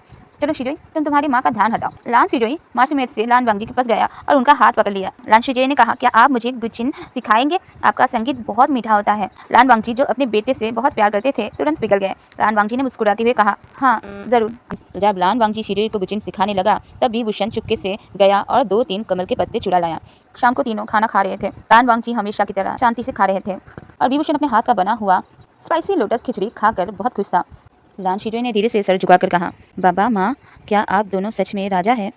विभूषण हैरान होते हुए कहा, क्यों, क्या हुआ बेटे, तुम्हें लगता है कि हम राजा नहीं हैं? लान शिजोई ने कहा, मैंने सुना है कि हमारे राज्य में 2 राजा हैं, पर मैंने कभी नहीं देखा कि 2 राजा एक ही कमरे में सोते हैं। और क्या दोनों राजा एक दूसरे को हस्बैंड वाइफ कहते हैं? लान वांगजी का चेहरा गुस्से से नहीं बल्कि शर्म से लाल हो गया। उन्होंने जल्दी से अपना मुंह छुपा लिया। विभूषण जोर से हंसते हुए लान वांगजी के शर्मिले चेहरे को देखकर कहा, देखा महाराज, तुम्हारी ये बॉटम वाली बात तो अब राजमहल के बच्चे भी जानते हैं। विभूषण शिजोई को प्यार से समझाते हुए कहा, देखो मेरे बेटे, हम दोनों राजा हैं, पर ये दुनिया पुरानी है। यहाँ राजा सिर्फ राजकुमारियों से ही शादी करते हैं, पर तुम्हारी माँ का दिल बहुत खास है। उन्होंने दुनिया का सारे नियम तोड़कर एक मिस्ट्रेस, एक बहुत अच्छा सेफ से शादी की और हम दोनों प्यार में हैं। और प्यार में कोई टॉप या बॉटम नहीं होता, पर अगर कोई सवाल करे तो याद रखना, तुम्हारे बाबा ही टॉप है। लान वांगजी शर्म से विभूषण को घूर रहे थे, पर उनकी आंखों में गुस्सा नहीं, सिर्फ गहरा प्यार था। लान वांगजी बेटे को देखकर शांति से कहा, बेटा, मैं और तुम्हारे बाबा, हम दोनों ही तुम्हारे पिता हैं, हमें यही रिश्ता पसंद है, तुम बड़े होकर समझोगे। शिजोई ने ये सुनकर सिर्फ खुशी से सर हिलाया और खाना खाने लगा। विभूषण राजा बनने के बाद लान किंगडम के विकास के लिए बहुत सारे नए आइडियाज लाए। वो हमेशा सोचता था कि मॉडर्न वर्ल्ड की कौन सी चीज़ हिस्टोरिकल वर्ल्ड में काम आ सकता है। एक दिन वो राजकाज के कागज देखते हुए लान वांगजी के पास गया। विभूषण ने कहा, महाराज, मेरे पास एक बहुत बड़ा आइडिया है। तुम्हारे राजमहल में इतनी बड़ी लाइब्रेरी है, इसमें सिर्फ तुम और तुम्हारे मंत्री पढ़ सकते हो। ये तो गलत है। लान वांगजी ने घबराते हुए कहा, क्यों, गलत क्यों है? विंग, ज्ञान सिर्फ राज परिवार के लिए होता है। विभूषण ने कहा, नहीं, मेरे मॉडर्न वर्ल्ड में हम इसे पब्लिक लाइब्रेरी कहते हैं। इसका मतलब है हर आम इंसान वहाँ जाकर पढ़ सकता है। अगर प्रजा पढ़ेगी तो वो सिर्फ खुश ही नहीं होगी, बल्कि वो हमें बेहतर राजा बनने में भी मदद करेगी। लान वांगजी सोचते हुए कहा, प्रजा का पढ़ना, ये एक नया विचार है। विभूषण ने अपने हाथ से लान वांगजी की दाढ़ी सहलाते हुए कहा, नया नहीं महाराज, ये उन्नति है। देखो, अगर तुम्हारे पास एक महल हो तो तुम उसे कितना साफ रखते हो, पर अगर पूरा किंगडम महल हो तो हर इंसान उसे साफ रखेगा। ज्ञान भी वैसा ही है, अगर हर आदमी इंटेलिजेंट होगा तो तुम्हारे सारे किंगडम इंटेलिजेंट हो जाएगा। ये तो डबल इन्वेस्टमेंट है। लान वांगजी जैसे ही सुनते थे कि विभूषण का कोई काम किंगडम के लिए अच्छा है, वो तुरंत मान जाते थे, और जब वो उसके साथ प्यार और शरारत करते थे तो उनका दिमाग और दिल दोनों ही विभूषण के कंट्रोल में आ जाता था। लान वांगजी मुस्कुराते हुए कहा, ठीक है, मैं आदेश दे देता हूँ, हम लान किंगडम का पहला पब्लिक पुस्तकालय बनाएंगे। विभूषण खुशी से उछलते हुए कहा, वाह मेरे महाराज, तुम बहुत अच्छा काम कर रहे हो। मैं तुम्हारे लिए आज रात स्पेशल डिश बनाऊंगा जिसमें 2 गुना मिर्च डालूंगा। लान वांगची अपने होठों को चाटते हुए हल्की सी शर्म के साथ कहा, सिर्फ खाना नहीं विंग, मुझे तुम्हारी सजा भी चाहिए। विभूषण हंसते हुए कहा, ओहो बिल्कुल मेरे बटम राजा, तुम्हें हर रात वही सजा मिलेगी जिसके तुम हकदार हो। इस तरह विभूषण ने राजमहल का नियम, युद्ध की नीतियां और पब्लिक एजुकेशन की शुरुआत भी कर दी थी। लान वांगची और विभूषण के इस अजीबोगरीब रिश्तों को 1 साल हो चुका था जब से विभूषण होटल में पकड़ा गया था और उनकी नियति बदल गई थी। विभूषण ने इस सालगिरह को बहुत ही रोमांटिक बनाने का सोचा। उसने राजमहल की रसोई में घुसकर एक स्पेशल एनिवर्सरी डिश बनाया। रात को जब लान वांगची अपने कक्ष में दाखिल हुए तो देखा कि उनका कमरा सुगंधित फूलों से सजा था और बिस्तर पर सिर्फ लाल शाही पोशाक के नीचे लान वांगची का तोहफा विभूषण बैठा हुआ था। मेज पर एक डिश रखी थी, एक बड़े से बर्तन में मसालों का तूफान। लान वांगची मुस्कुराते हुए प्यार से कहा, विंग तुमने इतनी मेहनत क्यों? विभूषण उठकर लान वांगची के गले लगते हुए कहा, क्योंकि राजा आज 1 साल हो गया है जब तुमने मुझे होटल में पकड़ा था। तुम्हारी वो घबराहट और मेरा वो मिस्ट्रेस बनने का झटका, ये सब याद करके बहुत हंसी आती है। लान वांगची विभूषण को अपने बाहों में कसते हुए विभूषण की आंखों में देखते हुए कहा, उस दिन मेरी जिंदगी बदल गई विंग, मैं तुम्हें कभी नहीं छोड़ूंगा। विभूषण ने कहा, अच्छा चलो पहले खाना खाते हैं, ये मेरा स्पेशल एनिवर्सरी डिश है। मैंने इसमें इतनी मिर्ची डाली है कि तुम्हारी आंखों से आंसू निकल आएंगे और तुम्हारे नाक बहने लगेगी। तुम्हें वो दर्द पसंद आएगा। लान वांगची को पता था कि विभूषण सिर्फ खाने की बात नहीं कर रहा था, उन्हें वो दर्द पसंद था जो उन्हें खुशी देता था। लान वांगची ने धीरे से पहला निवाला लिया। उसकी आंखों से तुरंत आंसू निकलने लगे और उनकी नाक लाल हो गए। लान वांगची आंसू पोंछते हुए खुशी से कहा, विंग ये बहुत बहुत तीखा है। विभूषण ने हंसते हुए कहा, हाँ तो यही तो सजा है महाराज, अब तुम्हें सारी रात ये दर्द बर्दाश्त करना पड़ेगा। लान वांगची आंसू पोंछकर प्यार से कहा, मुझे स्वीकार है, तुम्हारी दी हुई हर सजा मुझे हमेशा पसंद आएगी। लान वांगची ने खाना छोड़ दिया। विभूषण ने लान वांगची को बिस्तर की तरफ धकेल दिया। विभूषण ने कहा, तो मेरे महाराज, तुम्हारा हस्बैंड तुम्हें आज 1 और साल के लिए बॉटम बनने के लिए आदेश देता है। लान वांगची ने विभूषण के गले लगते हुए कहा, आपका आदेश स्वीकार है मेरे पति। उस रात लान वांगची की आवाज फिर से उस कमरे में गूंजी। लान किंगडम की नरम और शांति भरी खबर आसपास के राज्य में फैल चुकी थी। लान वांगची जो कभी क्रूर किंग कहलाता था, अब शांत और प्रेम निर्देशक बन चुके थे। इसी बदलाव की जांच करने पड़ोसी जिन किंगडम के राजा जिन गोंगाओ लान महल में आए। जिन गोंगाओ बहुत ही शाही, चतुर और पुराने ख्यालात के राजा थे, जिन्हें ये 2 पुरुष वाला रिश्ता बिल्कुल पसंद नहीं था। जब जिन गोंगाओ दरबार में आए तो उन्होंने देखा कि लान वांगची शांत, शाही और गंभीर थे, पर उनके बराबर में बैठा दूसरा राजा विभूषण के चेहरे पर हमेशा की तरह शरारती मुस्कान है। जिन गोंगाओ शाही तरीके से लान वांगची को प्रणाम करते हैं और फिर कहते हैं, आपकी शांति और नए नियम की चर्चा सुनकर बहुत खुशी हुई महाराज लान वांगची, पर क्या ये वही रसोइया है जिसे आपने अपना मिस्ट्रेस बनाया था? लान वांगची के चेहरे पर गुस्से की हल्की किरण आ गई जो सिर्फ विभूषण ही पहचान सकता था। लान वांगची ने बिना कोई आवाज निकाले सिर्फ अपने आंखों से कहा, मेरे पति का अपमान मत करो।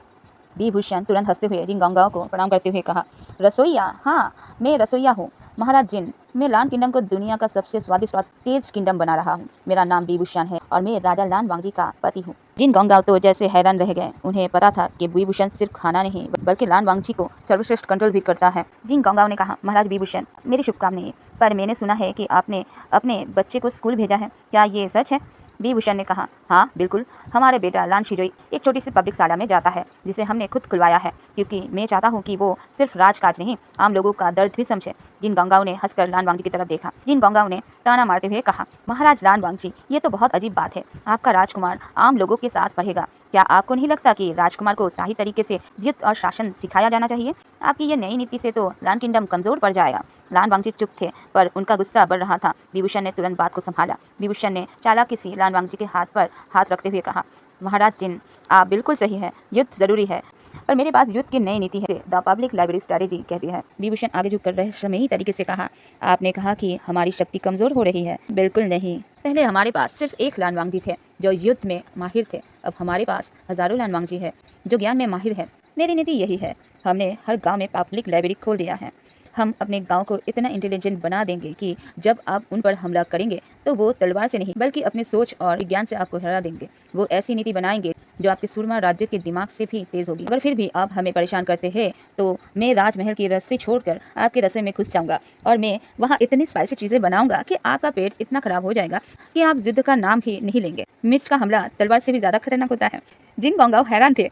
उन्हें विभूषण का ये मॉडर्न और शरारती तरीका पसंद नहीं आया, पर वो समझ गए कि लान वांगची इस लड़के के कंट्रोल में है और उसकी चालाकी बहुत तेज है। जिन गोंगाओ को लगा वो अभी मुसीबत में है, इसलिए लान वांगची से कहा, महाराज लान वांगची, ये तो बहुत अजीब नीति है, क्या आप इसकी बात मानते हैं? लान वांगची ने अपने पति का हाथ थामते हुए गर्व से कहा, मेरे पति का हर बात वेदवाणी है। अगर वो कहते हैं कि मिर्च से युद्ध जीता जा सकता है तो फिर ये सही बात ही होगा। आप चिंता मत कीजिए, हम लान किंगडम को कमजोर होने नहीं देंगे। इन गंगाओं को हार मानना ही पड़ा। उन्हें समझ में आ गया कि अब लान किंगडम को गुस्से से नहीं बल्कि प्यार और चालाकी से चलाया जा रहा है। रात को लान शुजई रोया। विभूषण और लान वांग तुरंत उसके पास गए। लान शुजई आंसू पोंछते हुए कहा, बाबा अदिये, आज स्कूल में एक बड़े लड़के ने मुझे मारा। उसने कहा कि मेरे दो राजा है और मैं मिस्ट्रेस का बेटा हूँ। उसने कहा कि ये शर्म की बात है। लान वांगजी का चेहरा गुस्से से पत्थर हो गया। लान वांगजी ने अपने तलवार की तरफ देखा। लान वांगजी का पुराना क्रूर रूप वापस आने लगा था। लान वांगजी उठते हुए ठंडे गुस्से में कहा, मैं अभी जाता हूँ। मैं उस लड़के को और उसके माँ बाप को सजा दूंगा। मेरे बेटे का अपमान मैं ये बर्दाश्त नहीं करूंगा। विभूषण तुरंत लान वांगजी के हाथों को पकड़ते हुए कहा, महाराज रुको। पहली बात, तुम अब क्रूर किंग नहीं हो। दूसरी बात, यही तो मेरा पब्लिक स्कूल का टेस्ट है। अगर तुम हर छोटी बात पर युद्ध या सजा दोगे तो तुम्हारे बेटे को ये समझ नहीं आएगा कि अपनी जंग खुद कैसे लड़ी जाती है। लान वांगजी बैठ गए। उनका गुस्सा अब भी ठीक नहीं हुआ था। विभूषण लान शिजोई को गोद में उठाकर कहा, देखो शिजोई, कल तुम स्कूल जाओगे और उस लड़के को ये सिखाना कि सजा क्या होती है। इसके लिए तुम उसे एक पैकेट मिर्च देना। हैरान होकर कहा, विंग, तुम ये क्या सिखा रहे हो? विभूषण ने मुस्कुराते हुए कहा, हाँ, ये स्पाइसी रिवेंज है।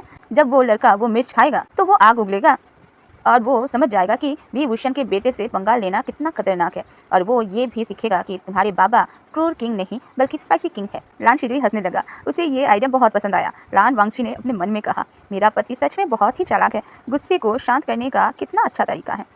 रात को जब लान शिजोई सो गया तो लान वांगजी और विभूषण अपने कक्ष में अकेले थे। लान वांगजी अब भी शर्म और गुस्से के मिश्रण में थे। लान वांगजी ने आहिस्ता से कहा, तुमने अजीन गंगाओं के सामने मेरा अपमान किया। तुमने मेरे बेटे को गाली देने वाले को मिर्च खिलाने को कहा। तुम मेरे नियम तोड़ रहे हो विंग। विभूषण की आंखों में अभी शरारत और चालाकी था। विभूषण उठ गया और लान वांगजी के पास आते हुए कहा, ओहो, क्या मेरा महाराज गुस्सा है? जब महाराज गुस्सा होता है तो पति को उसे सजा देनी पड़ती है ताकि उसका दिमाग ठीक हो जाए। लान वांगजी ने कहा, तुम आज बहुत तेज लग रहे हो। विभूषण उनके शाही पोशाक उतारते हुए कहा, हाँ, पति हमेशा तेज ही होता है और तुम्हारी सजा ये है कि तुम्हारी क्रूर किंग वाली नीति को मैं आज प्यार से हराऊंगा। तुम्हारी ये शर्म और ये गुस्सा दोनों ही गायब हो जाएंगे। उस रात विभूषण ने लान वांगजी को स्पेशल ट्रीटमेंट दिया। लान वांगजी जो हमेशा शांत और नियंत्रित रहते थे, उन्हें वो स्पाइसी और तेज सजा बहुत पसंद आई। उनके मुंह से सिर्फ एक ही आवाज निकल रही थी जो इस बात का सबूत थी कि उनका गुस्सा अब प्यार में बदल चुका है। लान वांगजी खुशी और दर्द के बीच धीरे से कहा, विंग, तुम ही मेरे सच्चे राजा हो। विभूषण लान वांगजी के ऊपर झुकते हुए प्यार से कहा, हाँ, और तुम मेरे प्यारी पत्नी हो।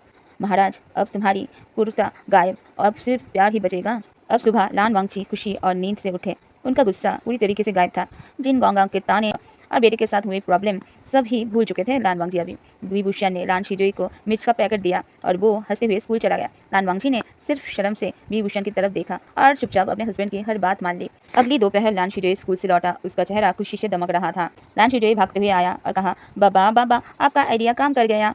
विभूषण और लान वांगजी जो राजमहल के बगीचे में बैठकर नए राजकाज के कागज देख रहे थे, जिसमें विभूषण ने बहुत सारे इमोजीज और स्माइली फेस बना दिया था। विभूषण अभी उठकर अपने बेटे के पास गए। विभूषण खुश होते हुए कहा, क्या हुआ मेरे बहादुर? उस लड़के ने क्या किया? लान शिजोई ने कहा, मैंने उसे मिर्च का पैकेट दिया। उसने पहले तो उसे फेंक दिया, फिर उसके दोस्त ने उसे चिढ़ाया तो उसने हिम्मत करके थोड़ी सी मिर्च अपने मुंह के अंदर डाल दी। लान शिजोई हंसते हुए कहा, फिर वो बहुत जोर से चिल्लाया। उसके मुंह से आग निकल रही थी। उसने इतना पानी पिया कि वो बैठ नहीं पा रहा था और उसने सबसे माफी मांगी। अब वो मुझे सैर कहता है। विभूषण ने जोर से लान शिजोई को गोद में उठा लिया। विभूषण ने बोला, मेरा बेटा, ये है पति की नीति। हमेशा याद रखना, ताकत तलवार में नहीं, जुबान और मिर्च में होती है। लान वांगजी जो हमेशा शांत और नियम पालन की बात करते थे, उन्होंने भी हल्की सी मुस्कान दी। उनका गुस्सा अब बिल्कुल शांत हो चुका था। लान वांगजी अपने पति की तरफ देखते हुए कहा, तुमने उस लड़के को सजा नहीं दी बीइंग, तुमने उसे सबक सिखाया कि कभी किसी के परिवार का अपमान नहीं करना चाहिए। विभूषण लान वांगजी के गाल पर एक चुंबन देते हुए कहा, हाँ, और तुम्हारी ये तारीफ मेरे महाराज मुझे बहुत पसंद आई। चलो अब तुम्हारी टर्न है। तुम्हारे लिए डिनर में है स्पाइसी चिली फिश करी। लान वांगजी को पता था कि दिन में तारीफ का मतलब रात में ज्यादा तीखी सजा। उन्होंने ये आदेश खुशी से स्वीकार कर लिया। लान किंगडम के विकास को तेजी से आगे बढ़ाने के लिए विभूषण को लगा कि सिर्फ पब्लिक लाइब्रेरी काफी नहीं होगा।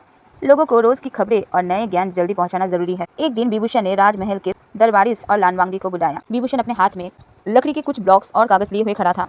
विभूषण ने कहा, महाराज, ये देखो, मैं एक प्रिंटिंग मशीन का प्रोटोटाइप बना रहा हूँ। पुराना दरबारी हैरान होते हुए कहा, महाराज विभूषण, ये क्या अजीब चीज है? हम हजारों सालों से हाथ से लिखते आए हैं। एक राजा की आवाज को हाथ से लिखने में ही इज्जत है। विभूषण ने कहा, इज्जत तो ज्ञान में है दरबारी जी। हाथ से लिखने में कितना वक्त लगता है और कितने लोग उसे पढ़ सकते हैं? मेरा ये छपाने का मशीन एक ही दिन में हजारों कॉपी निकाल सकता है। हम इसे लैंड किंगडम का पहला अखबार कहेंगे। लान वांगची ने दिलचस्पी दिखाते हुए कहा, अखबार और इसमें क्या होगा? विभूषण ने कहा, breaking news, public education, spicy corner. लान वांगची ने कहा, इसका मतलब? विभूषण ने कहा, ब्रेकिंग न्यूज का मतलब है इसमें हर दिन की जरूरी खबर होगी, जैसे राजा लान वांगची ने आज एक नया पुल बनाने का आदेश दिया। पब्लिक एजुकेशन में होगा किसानों के लिए नए बीज और खेती के तरीके, बच्चों के लिए आसान शिक्षा। और स्पाइसी कॉर्नर में सबसे जरूरी बात होगा, एक स्पाइसी गॉसिप कॉर्नर होगा जिसमें हम राजमहल की फनी खबरें छपवाएंगे, जैसे राजा लान वांगची को किस चीज से डर लगता है। लान वांगची का चेहरा शर्म से लाल हो गया। लान वांगची को पता था कि विभूषण उनके कुत्ते का डर का मजाक उड़ाना चाहता है। लान वांगची ने धीरे से, गुस्से में नहीं पर शर्माते हुए कहा, बीइंग तुम ये पर्सनल बातें छिपाओगे? विभूषण हंसते हुए कहा, क्यों नहीं महाराज, अगर तुम्हारे प्रजा तुम्हारी कमजोरियों को जानेंगे तो वो तुम्हें ज्यादा इंसान समझेंगे महाराज नहीं, और वो तुम्हें ज्यादा प्यार करेंगे। ये मॉडर्न स्ट्रेटेजी है। लान वांगची को इस बार गुस्सा ज्यादा आया। उन्होंने बीइंग का हाथ पकड़ा। लान वांगची ने कहा, तुम यही रुको, बाद में इस मसले पर फैसला होगा, तुम मुझसे अभी इस बारे में बात करो। विभूषण और लान वांगची अब अक्सर किंगडम के शहरों का दौरा करते थे। हर दौरे पर राजमहल के मंत्री और अंगरक्षक दोनों के साथ होते थे। एक दिन राजमहल के दरबार में एक बहुत ही गंभीर समस्या पर चर्चा हो रही थी। एक दूर के गांव में फसल को लेकर बड़ा झगड़ा हो गया था। लान वांगची नियम के अनुसार एक बेहद क्रूर और फैसला देने वाले थे।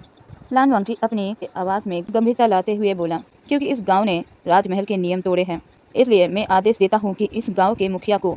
विभूषण तुरंत लान वांगची के पीछे खड़े होकर उनके कान में धीरे से पर सबको सुनाई दे ऐसी आवाज में कहा, ना ना ना महाराज, तुम गुस्सा हो रहे हो, तुम भूल रहे हो कि तुम्हारे पति का तुम पर कंट्रोल है।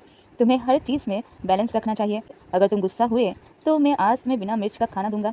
लान वांगची का चेहरा फिर से शर्म से लाल हो गया। लान वांगची ने अपने आवाज़ को नियंत्रण में लाया। लान वांगची गंभीरता से पर थोड़ा नरम होकर कहा, मैं आदेश देता हूँ कि इस गांव के मुखिया को एक हफ्ते तक राजमहल के रसोई में काम करना पड़ेगा और हर दिन मेरे पति के लिए खाना बनाना पड़ेगा, ताकि वो नरम और सहानुभूति सीख सके।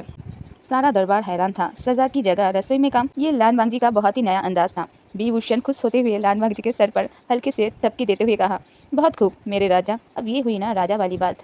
तुम्हारी ये नरम नीति मुझे बहुत पसंद आई। पूरी दुनिया के सामने विभूषण ने पति का रोल निभाया और लान वांगची ने पत्नी का रोल निभाया। मंत्री और दरबारी समझ चुके थे कि अब लान वांगची का कंट्रोल रूम विभूषण के रसोई में है। रात को जब सब कुछ शांत था, लान वांगची और विभूषण अकेले थे। लान वांगची मुस्कुराते हुए और शर्माते हुए भी विभूषण से कहा, बीइंग तुम सबके सामने मुझे कंट्रोल करते हो, तुम ये जानबूझकर करते हो ना? विभूषण लान वांगची को बेड पर ले जाते हुए शरारत भरे आवाज में कहा, बिल्कुल महाराज, जब तक दुनिया को ये नहीं पता चलेगा कि तुम्हारा पति कितना पावरफुल है, तब तक लोग तुम्हारी क्रूरता से डरते रहेंगे, पर अब वो तुम्हारी नरम नीति और मेरे कंट्रोल से डरेंगे। और हाँ, तुमने आज बहुत अच्छा काम किया।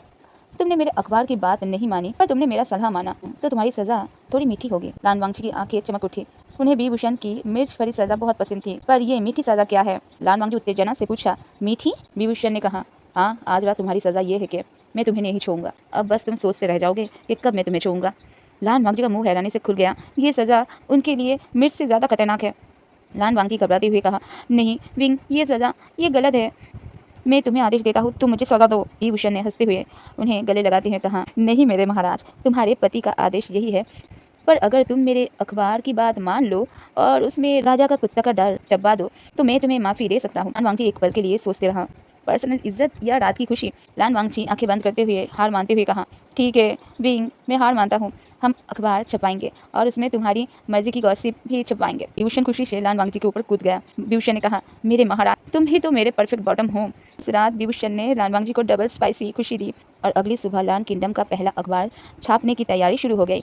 लान वांगची की नरम राजनीति और दूसरा राजा विभूषण की प्रसिद्धि अब आम हो चुकी थी। इसी सिलसिले में पड़ोसी क्वीन किंगडम की दो राजकुमारियां, राजकुमारी में जो अपनी खूबसूरती के लिए जानी जाती थी और राजकुमारी लिन जो अपनी चतुरता के लिए मशहूर थी, शांति संदेश लेकर लान महल आई।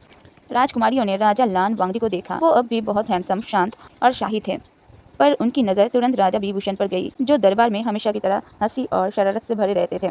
राजकुमारी मे की नजरें टिक गई थी विभूषण पर। राजकुमारी मे ने कहा, ओह राजा लान वांगची, आपके दूसरा राजा तो बहुत ही आकर्षक है। हमने सुना था कि वो रसोइया है, पर इनका रूप तो किसी देवता से कम नहीं है।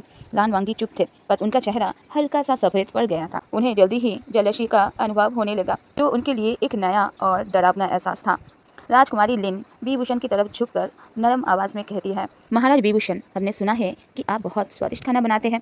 क्या आप हमारे लिए एक स्पेशल डिनर बनाएंगे? हम आपके हाथ का खाना खाना चाहते हैं और अकेले में आपसे नए नियम पर चर्चा करना चाहते हैं। विभूषण, जो स्वभाव से ही फ्रेंडली थे, हंसने लगे। विभूषण ने कहा, जरूर राजकुमारी, मैं आपके लिए एक ऐसा डिश बनाऊंगा जिसे खाकर आप आग उगलने लगेंगे। और हाँ, नए नियम पर हम जरूर बात करेंगे। लान वांगजी से ये बर्दाश्त नहीं हुआ। उनका गुस्सा, जो अब उनकी क्रूरता से नहीं बल्कि पॉजिटिवनेस से निकलता था, वो धीरे धीरे उनकी आंखों में आने लगी। लान वांगजी धीमी पर एकदम कमांडिंग वॉइस में कहा, बीइंग। विभूषण तुरंत समझ गया कि राजा का मूड खराब हो चुका है। लान वांगजी बड़ी गंभीरता से कहा, तुम राजकुमारियों के लिए खाना नहीं बनाओगे। तुम्हारा पति होने के नाते तुम्हारा रसोई में काम करना मना है, वहाँ धुआं होता है। तुम सिर्फ मेरे लिए खाना बनाओगे। ये सुनकर राजकुमारियाँ हैरान हो गई। उन्हें पता चल गया कि राजा लान वांगजी अब भी पावरफुल था और उनका नया नियम था कि उनका पति किसी और के लिए खाना नहीं बना सकता। विभूषण ने मुस्कुराते हुए दरबार में सबके सामने लान वांगजी के हाथों को पकड़कर कहा, माफ करना राजकुमारियों, मेरे पति का आदेश है, मैं सिर्फ इनके लिए ही खाना बनाऊंगा। अगले सुबह विभूषण ने अपना नया आविष्कार दरबार के सामने पेश किया। उन्होंने एक ऐसी लकड़ी की गाड़ी बनाई थी जो घोड़े के बिना ही चलती थी। ये एक प्रिमिटिव बाइसाइकिल या रिक्शा का रूप था जिसे एक स्प्रिंग गियर सिस्टम से चलाया जाता था। विभूषण गाड़ी पर बैठकर पैडल मारते हुए कहा, देखो महाराज और मंत्रियों, इसे कहते हैं चलती गाड़ी। अब हमें घोड़े की जरूरत नहीं, एक इंसान अपनी ताकत से इसे बहुत तेज चला सकता है। हम इससे राजमहल के अखबार और जरूरी कागज एक गांव से दूसरे गांव तक तेजी से पहुंचा सकते हैं। सारे दरबारी इस चमत्कार को देखकर दंग रह गए। राजकुमारी में चलती गाड़ी के पास आकर विभूषण से कहा, वाह महाराज विभूषण, आप तो सिर्फ सेफ नहीं बल्कि विज्ञानी भी है। क्या मैं आपके साथ इस पर थोड़ी सवारी कर सकती हूँ? हम 2 लोग इस पर बैठ सकते हैं, है ना? विभूषण हंसने ही वाला था, पर उनकी नजर लान वांगजी पर पड़ी। लान वांगजी जो दूर खड़े थे, उनका चेहरा जलन से भरा हुआ था। उन्हें ये पसंद नहीं आया कि कोई दूसरी औरत आके उसके पति के साथ उस नया आविष्कार पर सवारी करे। लान वांगजी तुरंत आगे बढ़े और राजकुमारी मेघ को हल्के से पीछे हटा दिया और थोड़ा ऊंची आवाज में ही कहा, नहीं, इस गाड़ी पर दूसरा आदमी नहीं बैठ सकता। लान वांगजी सबके सामने विभूषण के ऊपर चढ़कर विभूषण के गोद में बैठते हुए कहा, सिर्फ मैं ही इस पर बैठूंगा। मैं आदेश देता हूँ कि इस गाड़ी को राजा लान वांगजी के पर्सनल सवारी घोषित किया जाए और इस पर कोई दूसरा नहीं बैठ सकता। पूरा दरबार हैरान था। राजा लान वांगजी, जो इतने शाही थे, वो अपने पति की गोद में बैठकर आदेश दे रहे हैं। विभूषण लान वांगजी के गोद में उठाकर मुस्कुराते हुए कहा, हो देखो महाराज, तुम तो बहुत पॉजिटिव हो। ठीक है मेरी प्यारी पत्नी, आज से ये तुम्हारी पर्सनल सवारी है। तुम ही इस पर बैठोगे और मैं तुम्हें चलाऊंगा। राजकुमारी में और लिंग और सारे दरबारी समझ गए कि राजा लान वांगजी का अपने पति पर कंट्रोल कितना गहरा है। रात को राजकुमारियों के जाने के बाद लान वांगजी और विभूषण अपने कक्ष में अकेले थे। लान वांगजी अब भी थोड़े गुस्से और शर्म में थे। लान वांगजी बिस्तर पर बैठते हुए विभूषण की तरफ देखते हुए कहा, तुम राजकुमारी के साथ इतने नरम क्यों थे? तुम उनके लिए खाना बनाना चाहते थे। विभूषण लान वांगजी के पास आकर लान वांगजी के हाथ पकड़ते हुए कहा, अरे मेरे प्यारे महाराज, मैं तो सिर्फ फ्रेंडली था, पर तुम्हारी जलन मुझे बहुत पसंद आई। तुम मुझे तब ज्यादा प्यार करते हो जब तुम जेलस होते हो। लान वांगजी चुप रहकर धीरे से और शर्म से कहा, मुझे पसंद नहीं आया कि कोई और तुम्हारे साथ मेरे पर्सनल सवारी पर बैठे और ना ही कोई और तुम्हें अपनी रसोई में बुलाए। तुम सिर्फ मेरे हो बीइंग। विभूषण ने कहा, हाँ महाराज, मैं सिर्फ तुम्हारा हूँ, पर मैं इस गलती की तुम्हें सजा जरूर दूंगा क्योंकि तुमने अकेले में नहीं बल्कि दरबार में मुझे कंट्रोल किया। लान वांगजी की आंखें चमक उठी। उन्हें ये सजा बहुत पसंद थी। लान वांगजी पहली बार कोई रिक्वेस्ट करता है, बहुत प्यार से और शर्म से पानी पानी होते हुए, बीइंग, तुम्हारी सजा मुझे अच्छी लगती है, पर मैं चाहता हूँ कि तुम मुझे आज और ज़्यादा तीखी सजा दो। मुझे वो दर्द और खुशी पसंद है। मुझे याद दिलाओ कि मैं सिर्फ तुम्हारी पत्नी हूँ। विभूषण खुशी से हंसते हुए कहा, ओहो मेरा राजा, तुम कितने डिमांड करने वाले हो। ठीक है, तुम्हारे पति का ये वादा है कि तुम्हारी ये जलन आज रात प्यार में बदल जाएगी। उस रात लान वांगजी को डबल स्पाइसी सजा मिली।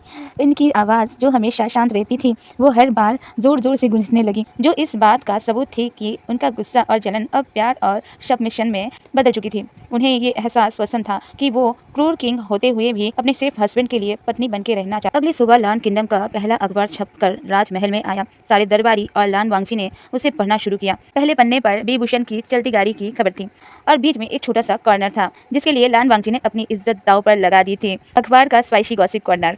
सबसे बड़ी खबर, राजा लान वांगजी को कुत्ते से डर।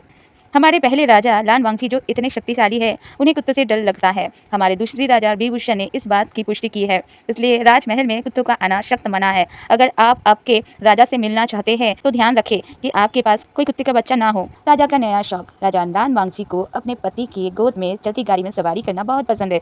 ये पढ़कर सारे दरबारी हंसने लगे। लान वांगजी का चेहरा दोस्त शर्म से जमीन में समा गया था। लान वांगजी अपने पति की तरफ देखते हुए हल्की सी आवाज में कहा, बीइंग, तुमने ये सच में छाप दिया? विभूषण हंसते हुए लान वांगजी के गले लगते हुए कहा, हाँ महाराज, अब तुम इंसान बन चुके हो, वो क्रूर राजा नहीं, और अब तुम्हारी प्रजा तुम्हें ज्यादा प्यार करेगी। इस तरह लान वांगची और विभूषण ने मिलकर लान किंगडम को क्रूरता से प्यार और आधुनिकता की दिशा में आगे बढ़ाया। लान किंगडम में अब अखबार की शुरुआत हो चुकी थी, जिससे लोगों तक खबरें तेजी से पहुंचने लगे थे। अब विभूषण को लगा कि लोगों को एंटरटेनमेंट की भी जरूरत है। विभूषण ने कुछ दिन राजमहल की पुरानी चीजों और लकड़ी के बॉक्स पर काम किया, और आखिर में एक बड़ा सा लकड़ी का डब्बा जो एक ग्रामोफोन जैसा दिखता था दरबार में लाए। इसमें एक स्प्रिंग मशीन और बड़ा सा हॉर्न लगा हुआ था। विभूषण खुशी से दरबार में उछलते हुए आया और कहा, मंत्रियों और महाराज, पेश है मेरा नया आविष्कार, बोलने वाला डब्बा। इसे चलाने के लिए बिजली या पानी की जरूरत नहीं है, ये सिर्फ हवा से चलता है। जैसे विभूषण ने उसमें एक रिकॉर्ड डाला और उस डब्बा का हैंडल घुमाया, उस डब्बा से एक तेज और नया संगीत निकलने लगा। ये संगीत ट्रेडिशनल गुजरिन संगीत नहीं था, बल्कि मॉडर्न फर्स्ट पैसेट धुन थी। सारे दरबारी हैरान थे और कुछ तो डर के मारे टेबल के नीचे छुप गए। सबसे पुराना मंत्री डर से कांप उठा और कहा, महाराज, ये तो जादू है, ये भूत की आवाज है, ये राजमहल में अपशगुन लाएगा। विभूषण ने हंसते हुए कहा, अपशगुन नहीं महामंत्री जी, इसे कहते हैं पार्टी म्यूजिक। अब हम यही म्यूजिक चलाएंगे जब हम खाना खाएंगे। लान वांगची थोड़ा सा तो मुस्कुरा रहे थे, पर एकदम से गंभीर होते हुए कहा, वेंग। विभूषण ने कहा, हाँ मेरे प्यारे राजा। लान वांगची तुरंत अपनी कुर्सी से उठे, डब्बे के पास आया और रिकॉर्ड को उठाकर तोड़ दिया। लान वांगची ने ठंडी कमांडिंग आवाज में, जिसमें हर किसी पॉजिटिवनेस थी, वैसी आवाज में कहा, ये संगीत बहुत लाजवाब है, पर ये सिर्फ मेरे लिए है। मैं आदेश देता हूँ कि इस डब्बे को राजमहल के प्राइवेट कक्ष में रखा जाए। ये संगीत सिर्फ मैं सुनूंगा। सब हैरान थे। लान वांगची जो कभी संगीत पर ध्यान नहीं देते थे, वो अब एक लकड़ी के डब्बे के लिए इतने पॉजिटिव हो रहे हैं। विभूषण खुशी से लान वांगची के पास आते हुए शर्माते हुए कहा, ओहो मेरे राजा, तुम कितने पॉजिटिव हो। ठीक है मेरी प्यारी पत्नी, ये डब्बा तुम्हारा है। अब से हर रात ये पार्टी म्यूजिक हमारे कमरे में बजेंगे। लान वांगची का चेहरा एक बार फिर शर्म से लाल हो गया, पर उन्होंने ये पब्लिक कंट्रोल और पॉजिटिवनेस बहुत पसंद आई। राजकुमारी मे की यादों का असर अभी तक उन पर था। राजमहल के लगातार राजकाज और विभूषण की नए इन्वेंशन के बीच लान वांगची थक चुके थे। विभूषण को लगा कि उन्हें मॉडर्न वर्ल्ड का सबसे जरूरी कॉन्सेप्ट सीखना चाहिए, वैकेशन मतलब। विभूषण रात को लान वांगची के बालों को सहलाते हुए कहा, मेरे राजा, तुम्हारा चेहरा थका हुआ लग रहा है, तुम्हें छुट्टी लेनी चाहिए। लान वांगची हैरान होकर कहा, छुट्टी? राजा को छुट्टी नहीं मिलती, राजा हमेशा शासन करता है। ये कौन सा नियम है विंग? विभूषण ने कहा, ये मॉडर्न नियम है। अगर तुम्हारी बैटरी डाउन हो जाएगी तो तुम्हारे पति को तुम्हें ज़्यादा सजा देनी पड़ेगी और फिर तुम काम नहीं कर पाओगे। इसीलिए तुम्हारी सेहत ज़रूरी है। हम सिर्फ 3 दिन के लिए पहाड़ों के बीच एक छोटे से गांव में जाएंगे, सिर्फ मैं, तुम और शिजोई। लान वांगची को ये आइडिया बहुत पसंद आया, अपने पति और बेटे के साथ अकेले वक्त बिताना। उन्होंने तुरंत हामी भर दिया। लान वांगची ने खुशी से कहा, ठीक है हम जाएंगे, पर वहाँ तुम कोई नया आविष्कार नहीं बनाओगे। विभूषण ने हंसते हुए कहा, नहीं, वहाँ हम सिर्फ आराम करेंगे और मैं तुम्हें सजा दूंगा। तीनों ने एक छोटी सी चलती गाड़ी में अपना सामान रखा और बिना किसी बॉडीगार्ड के पहाड़ों के बीच एक छोटे से शांत गांव की तरफ निकल पड़े। मंत्रियों और दरबारियों ने महाराज लान वांगची को इतना खुश कभी भी नहीं देखा था। वो गांव बहुत ही शांत और साफ था। वहाँ के लोग लान वांगची को देखकर डर गए, क्योंकि उन्होंने इतने शाही कपड़ों में किसी को नहीं देखा था आज तक। एक शाम तीनों नदी के किनारे बैठे थे। लान वांगची ने सोचा कि छुट्टी है तो वो अपना पुराना किंग वाला रूप दिखा सकता है। लान वांगची ने अपने शाही कपड़े ठीक करते हुए कमांडिंग आवाज में कहा, बेंग, तुम हमारे लिए पानी लाओ, मैं राजा हूँ और मैं अभी आराम करूंगा, और शिजोई तुम मेरे पास बैठो। विभूषण मुस्कुराते हुए कहा, ओहो क्या बात है मेरे राजा, तो वेकेशन पर भी मैं राजा के साथ ही आया हूँ, अपने पत्नी के साथ नहीं। ठीक है। विभूषण ने पानी लाने की जगह एक लकड़ी का डंडा उठा लिया और लान वांगची के पास लेकर फेंक दिया। विभूषण ने एक दमदार आवाज में हंसते हुए कहा, मेरे राजा, तुमने नियम तोड़ा है, तुमने पति का आदेश नहीं माना। तुम्हारी सजा ये है कि तुम ये डंडा उठाओगे और इसी नदी के पानी में डुबकी लगाओगे, और ये करते वक्त तुम्हें चिल्लाना पड़ेगा, मैं सिर्फ विभूषण की पत्नी हूँ। लान वांगची का चेहरा शर्म से लाल हो गया। लान वांगची थोड़ा सा गुस्सा दिखाते हुए कहा, विंग, तुम ये क्या कह रहे हो? मैं राजा हूँ, मैं ऐसे काम नहीं करूंगा, और अभी मैं तुम्हारी पत्नी नहीं हूँ। विभूषण ने लान वांगची के कान में धीरे से कहा, अच्छा तो ठीक है, आज रात तुम्हारे लिए ना खाना, ना संगीत और ना ही कोई सजा होगी। तुम्हें अकेले सोना पड़ेगा। तुम तो राजा हो, इसलिए तुम्हें अकेला सोना पड़ेगा, और मैं राजकुमारी मे को छुट्टी पर अपने साथ लाने क्या सोचूंगा। ये सुनते ही लान वांगची का गुस्सा तुरंत पॉजिटिव डर में बदल गया। उन्होंने जल्दी से वो डंडा उठाया और फिर वांगची शर्माते हुए और हल्का सा चिल्लाते हुए कहा, मैं सिर्फ विभूषण की पत्नी हूँ, और मैं सिर्फ विभूषण की पत्नी हूँ, मैं सिर्फ विभूषण की पत्नी हूँ, मैं सिर्फ विभूषण की पत्नी हूँ। लान शिजोई और विभूषण जोर से हंसने लगे। गांव के लोग लान वांगची को पागल राजा समझ रहे थे, पर विभूषण जान गया कि उसकी राजा अब पूरी तरह से उसके कंट्रोल में है। लान वांगची ने डंडा पानी में फेंका और वापस आकर विभूषण की गोद में बैठ गया। लान वांगची धीरे से कहा, अब ठीक है विंग, अब तुम मुझे सजा दोगे? विभूषण हंसते हुए कहा, हाँ जरूर, पर पहले हमारी पत्नी हमारे लिए स्पेशल डिश बनाएगी और वो स्पाइसी होना चाहिए। 3 दिन की छुट्टी में लान वांगची ने पहली बार सच में आराम किया। उन्होंने खुद लकड़ी काटी, खुद अपने पति के लिए खाना बनाया और शिजोई के साथ नदी में खेले। विभूषण ने लान वांगची को रात को बहुत प्यार दिया और लान वांगची को बार बार ये एहसास दिलाया कि उसकी शाही ताकत अब सिर्फ उसके पति की खुशी में है। वेकेशन से वापस लौटने के बाद लान वांगची और भी शांत और नरम हो चुके थे। उनका क्रूर रूप अब सिर्फ पॉजिटिव किंग में बदल चुके थे, जो सिर्फ अपने पति और बेटे के लिए था। लान वांगची ने दरबार में अगले दिन कहा, मैं आदेश देता हूँ कि हर 3 महीने में राजमहल के हर दरबारी और मंत्रियों को 3 दिन की छुट्टी मिलेगी। अगर कोई छुट्टी नहीं लेता तो उसकी सैलरी काट ली जाएगी। इस तरह विभूषण ने वेकेशन का नियम भी राजमहल में ला दिया। लान किंगडम की शांति और नए नए आविष्कारों की चर्चा अब दूर दूर तक फैल चुकी थी, खासकर दूसरे राजा विभूषण की, जिनकी चालाकी और खूबसूरती की धूम थी। एक दिन बेन किंगडम, जो लान किंगडम के सबसे ताकतवर पड़ोसी था और बहुत ही पुराने ख्यालों के थे, उसी बेन किंगडम से एक शाही प्रतिनिधिमंडल लान महल में आए। इस मंडल का नेतृत्व जनरल बेनचिंग कर रही थी, जो बहुत ही तेज और खूबसूरत राजकुमारी थी। दरबार में जनरल बेनचिंग ने पहले राजा लान वांगची को देखा और फिर उनकी नजर विभूषण पर रुके। विभूषण अपनी शरारती मुस्कान और नए आधुनिक कपड़ों में बैठा था। जनरल बेनचिंग सीधा विभूषण की तरफ लान वांगची को नजरअंदाज करते हुए कहा, आप ही राजा विभूषण हैं। हमने सुना है कि आप बहुत चतुर हैं और आप में किसी महाराजा के सभी गुण हैं। लान वांगची, जो अपने सिंहासन पर बैठे थे, उनका चेहरा गुस्से से नहीं बल्कि जलन से ठंडा हो गया। लान वांगची को ये पसंद नहीं आया कि कोई उनके पति से सीधे बात करे। लान वांगची ने ठंडी आवाज में कहा, मैं पहला राजा हूँ और राजनीति के फैसले मेरे पास आते हैं। जनरल बेनचिंग की हावभाव अभी ऐसा था कि लान वांगची सिर्फ एक मंत्री है। बेनचिंग का टोन अभी कुछ ऐसा ही था। जनरल बेनचिंग लान वांगची को सिर्फ एक मंत्री की तरह ट्रीट करते हुए कहा, माफ करना लान वांगची, हमारा संदेश आपके दूसरे राजा विभूषण के लिए है। हमारा राजा का मानना है विभूषण इतने बुद्धिमान है कि लान किंगडम उसके लायक ही नहीं है। जनरल बेनचिंग ने दरबार में एक बड़ा सा शाही आदेश पत्र पेश किया। जनरल बेनचिंग विभूषण से कहा, राजा विभूषण, हमारा संदेश ये है, हमारी राजकुमारी आपसे शादी करना चाहती है। बदले में हम आपको 3 पड़ोसी गांव और 5000 सुरमा सैनिक देंगे। आप हमारे किंगडम में आकर महाराजा का पद भी संभाल सकते हैं, जहां आप सच्चे राजा बनेंगे, किसी के मिस्ट्रेस नहीं। ये सुनकर पूरे दरबार में सन्नाटा छा गया। सभी दरबारी लान वांगची के चेहरे को देख रहे थे, जिनका गुस्सा फटने वाला था। विभूषण समझ गया कि ये एक बहुत ही गंभीर पॉलिटिकल सिचुएशन है, जिसमें उन्हें लान वांगची की इज्जत बचानी थी और अपना रिश्ता भी साबित करना था। विभूषण ने थोड़ा सा मुस्कुरा, फिर एकदम से गंभीर होकर कहा, जनरल बेनचिंग, आपका प्रस्ताव बहुत ही बड़ा है, पर मैं कैसे स्वीकार करूं? मैं तो यहाँ राजा लान वांगची की पत्नी हूँ और उसकी मिस्ट्रेस, ओ आई मीन पति, पर ये मेरे लिए कोई शर्म की बात नहीं है कि मेरे पति मेरी हिफाजत करते हैं। जनरल बेनचिंग ने लान वांगची की तरफ देखा। जनरल बेनचिंग ने कहा, महाराज लान वांगची, अगर आपकी इतनी शक्ति है तो आप अपने पति विभूषण को छोड़ क्यों नहीं देते? उन्हें महान शासक बनना चाहिए, ना कि यहाँ रसोई में खाना बनाना चाहिए। लान वांगची से अब और बर्दाश्त नहीं हुआ। उनकी पॉजिटिवनेस उनके शाही नियम से भी ज्यादा बड़ी हो गई थी। लान वांगची अपनी कुर्सी से उठे और विभूषण की तरफ बढ़े। उनका चेहरा क्रोध से नहीं बल्कि जलन से लाल था। लान वांगची अपने पति विभूषण का हाथ जोर से पकड़ते हुए आवाज में तेज गुस्सा लाते हुए कहा, चुप।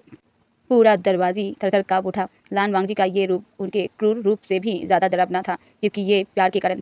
लान वांगची जनरल बेनचिंग की आंखों में देखते हुए कहा, सुनो जनरल, मैं लान किंगडम का पहला राजा हूँ और विभूषण मेरा पति है। लान वांगची अपने पति का हाथ छोड़कर और सबके सामने उनके सामने घुटने टेक कर, जो कि शाही नियम के खिलाफ था, ऐसे ही कहा, मैं विभूषण का पत्नी हूँ, मैं इनके बॉटम हूँ। ये मेरा आदेश है, ये मेरा जुनून है और कोई भी राजकुमारी मेरे पति को मुझसे नहीं छीन सकती। अगर किसी ने मेरे पति पर नजर उठाई तो मैं उसे क्रूर राजा की तरह सजा दूंगा और उसका जुबान काट दूंगा। ये मेरा आखिरी फैसला है। लान वांगची का ये पब्लिक सबमिशन और पॉजिटिवनेस देखकर जनरल बेनचिंग और उनका मंडल हैरान रह गए। उन्होंने कभी नहीं सोचा था कि क्रूर किंग अपनी इज्जत को साइड में रखकर इतना सबमिशन दिखाएंगे। विभूषण शर्म से नहीं बल्कि खुशी से लान वांगची को उठाते हुए कहा, ओहो मेरे राजा, तुम इतने पॉजिटिव हो, मुझे ये बहुत ही पसंद आया। तुमने तो मेरी आंखों में आंसू ला दिया। विभूषण ने सिचुएशन को जल्दी ही संभाल लिया। विभूषण जनरल बेनचिंग की तरफ हंसते हुए देखा और कहा, जनरल, आपने राजा लान वांगची की बात सुनी? वो मुझे कितना प्यार करते हैं, पर मैं आपको खाली हाथ नहीं भेजूंगा। हम एक शांति संधि करेंगे। विभूषण ने तुरंत मंत्रियों को आदेश दिया। विभूषण ने कहा, हम बेन किंगडम को 10,000 बोरी मिर्च और 500 पैकेट इंस्टेंट नूडल्स भेजेंगे। ये हमारी शांति का प्रतीक है और जब आपका राजा सिखाएंगे तो वो समझ जाएंगे कि हमारा रिश्ता कितना स्पाइसी और स्ट्रॉन्ग है। जनरल बेनचिंग ने लान वांगची की पॉजिटिवनेस और विभूषण की चालाकी दोनों को देख लिया था। उन्होंने हार मान ली और प्रस्ताव वापस ले लिया। रात को जब सब शांत था, लान वांगची बड़े अपराध बोध और शर्म में थे। लान वांगची धीमी आवाज में सर झुकाकर कहा, वींग, मैंने आज दरबार में शाही नियम तोड़े और गुस्से में आ गया। मैं तुम्हारी इज्जत करना चाहता था, पर मैंने क्रूर किंग की तरह बिहेव किया। विभूषण ने लान वांगची को बेड पर बहुत प्यार से ले जाते हुए कहा, नहीं मेरे राजा, तुमने अपने पति की इज्जत की, तुमने दुनिया को दिखाया कि तुम मेरे हो, पर तुम अगर मानते हो कि तुमने बहुत बड़ी गलती की है तो तुम्हें बड़ी सजा तो मिलनी चाहिए। लान वांगची की आंखें चमक उठी। उन्हें वो पॉजिटिव गुस्सा बहुत पसंद था और उस गुस्से की सजा और भी ज्यादा पसंद था। लान वांगजी आहिस्ता से रिक्वेस्ट करते हुए, हाँ विंग, मुझे सजा दो, मुझे वो दर्द और प्यार दो जिससे मैं हमेशा याद रखूं कि मैं सिर्फ तुम्हारी पत्नी। उस रात लान वांगजी को वो सजा मिली जो उन्होंने जनरल विंचिंग के सामने किया गया पब्लिक सबमिशन और पॉजिटिव गलती के लिए खुद मांगी थी। उनका क्रूर किंग का रूप अब पति का प्रेमी बन चुका था। अभी हमें मॉडर्न वर्ल्ड में एक हॉस्पिटल रूम का सीन दिखाया जाता है। विंग ने अपने आंखों को खोली। विंग को लगा विंग अभी लान किंगडम में अपने कॉटेज में है।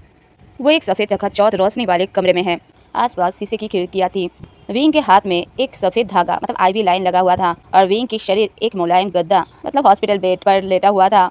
ये कौन सी नरक है? विंग ने ये सोचकर उठने की कोशिश की, पर विंग के शरीर में तेज दर्द हुआ। कमरे की दीवार पर एक चमकी हुई पति का मतलब मॉनिटर लगी हुई थी, जिस पर तेज तेज हरी लाल रोशनियां चल रही थी। विंग को लगा कि ये भूत प्रेत है जो उनके शरीर को कंट्रोल कर रहे हैं। विंग के पास एक ध्वनि यंत्र मतलब फ़ोन बजा। इसमें से एक तेज अजीब आवाज़ निकली। विंग डर के मारे उस ध्वनि यंत्र मतलब फ़ोन को छूकर पीछे हट गया। भूत भूत, मुझे कोई बचाओ, विभूषण ने कमज़ोर आवाज़ में चिल्लाया। तभी दरवाज़ा खुला। दरवाजे से एक लंबा, तेज और बहुत ही खूबसूरत पुरुष अंदर आया। उसने सफ़ेद लंबे कपड़े डॉक्टर कोट पहना हुआ था। वो आदमी और कोई नहीं, डॉक्टर लांजान थे। डॉक्टर लांजान जो कि एक जाने माने और सबसे ठंडे दिमाग वाले सर्जन थे। उन्होंने विंग को होश में देखकर अपनी आंखें झपकी। उनके चेहरे पर कोई भाव नहीं थे, सिर्फ प्रोफेशनल चिंता थी। लांजान ने अपनी गंभीर और मीठी आवाज में कहा, होश में आ गए? तुम्हारा ऑपरेशन सफल रहा। कुछ दर्द है क्या? विंग ने लान वांगजी को देखा और विंग की आंखें चमक उठी। विंग बड़ी खुशी से पर अजीब तरीके से, लांजान, तुम कितने सुंदर लग रहे हो। तुमने ये सफेद पोशाक क्यों पहनी है? क्या हम स्वर्ग में हैं? क्या ये पुनर्जन्म है? पर तुम्हारे माथे पर फोड़े रिबन कहाँ है? लांजान का चेहरा थोड़ा सा अकड़ गया। वो समझ गया कि चोट गहरी है। लांजान ने पूछा, तुम्हारा नाम क्या है? विंग ने कहा, मेरा नाम? मैं तो विभूषण हूँ और मुझे सब विंग कहते हैं। तुम मेरे सोलमेट हो। तुम मुझे पहचान क्यों नहीं रहे हो? मैं तो तुम्हारे वहीं ही रहता था। विंग ने स्टेथोस्कोप को दिखाते हुए कहा, ये कैसी अजीब तलवार है तुम्हारे गले में? लान वांगजी ने अपने हाथ में रखी चमकती सफेद थक्की मतलब क्लिपबोर्ड पर लिखा, सिवर एमेनेशिया, गहरी याददाश्त का जाना। लांजान ने कहा, तुम हॉस्पिटल में हो, ये अस्पताल है और मैं तुम्हारा डॉक्टर हूँ। विंग ने अपने बेड की तरफ इशारा करते हुए कहा, अस्पताल? अस्पताल क्या होता है? और ये क्या है? ये तो राजमहल से भी ज़्यादा अजीब है। क्या तुम डॉक्टर हो? क्या तुमने मेरी सोल को जोड़ा है?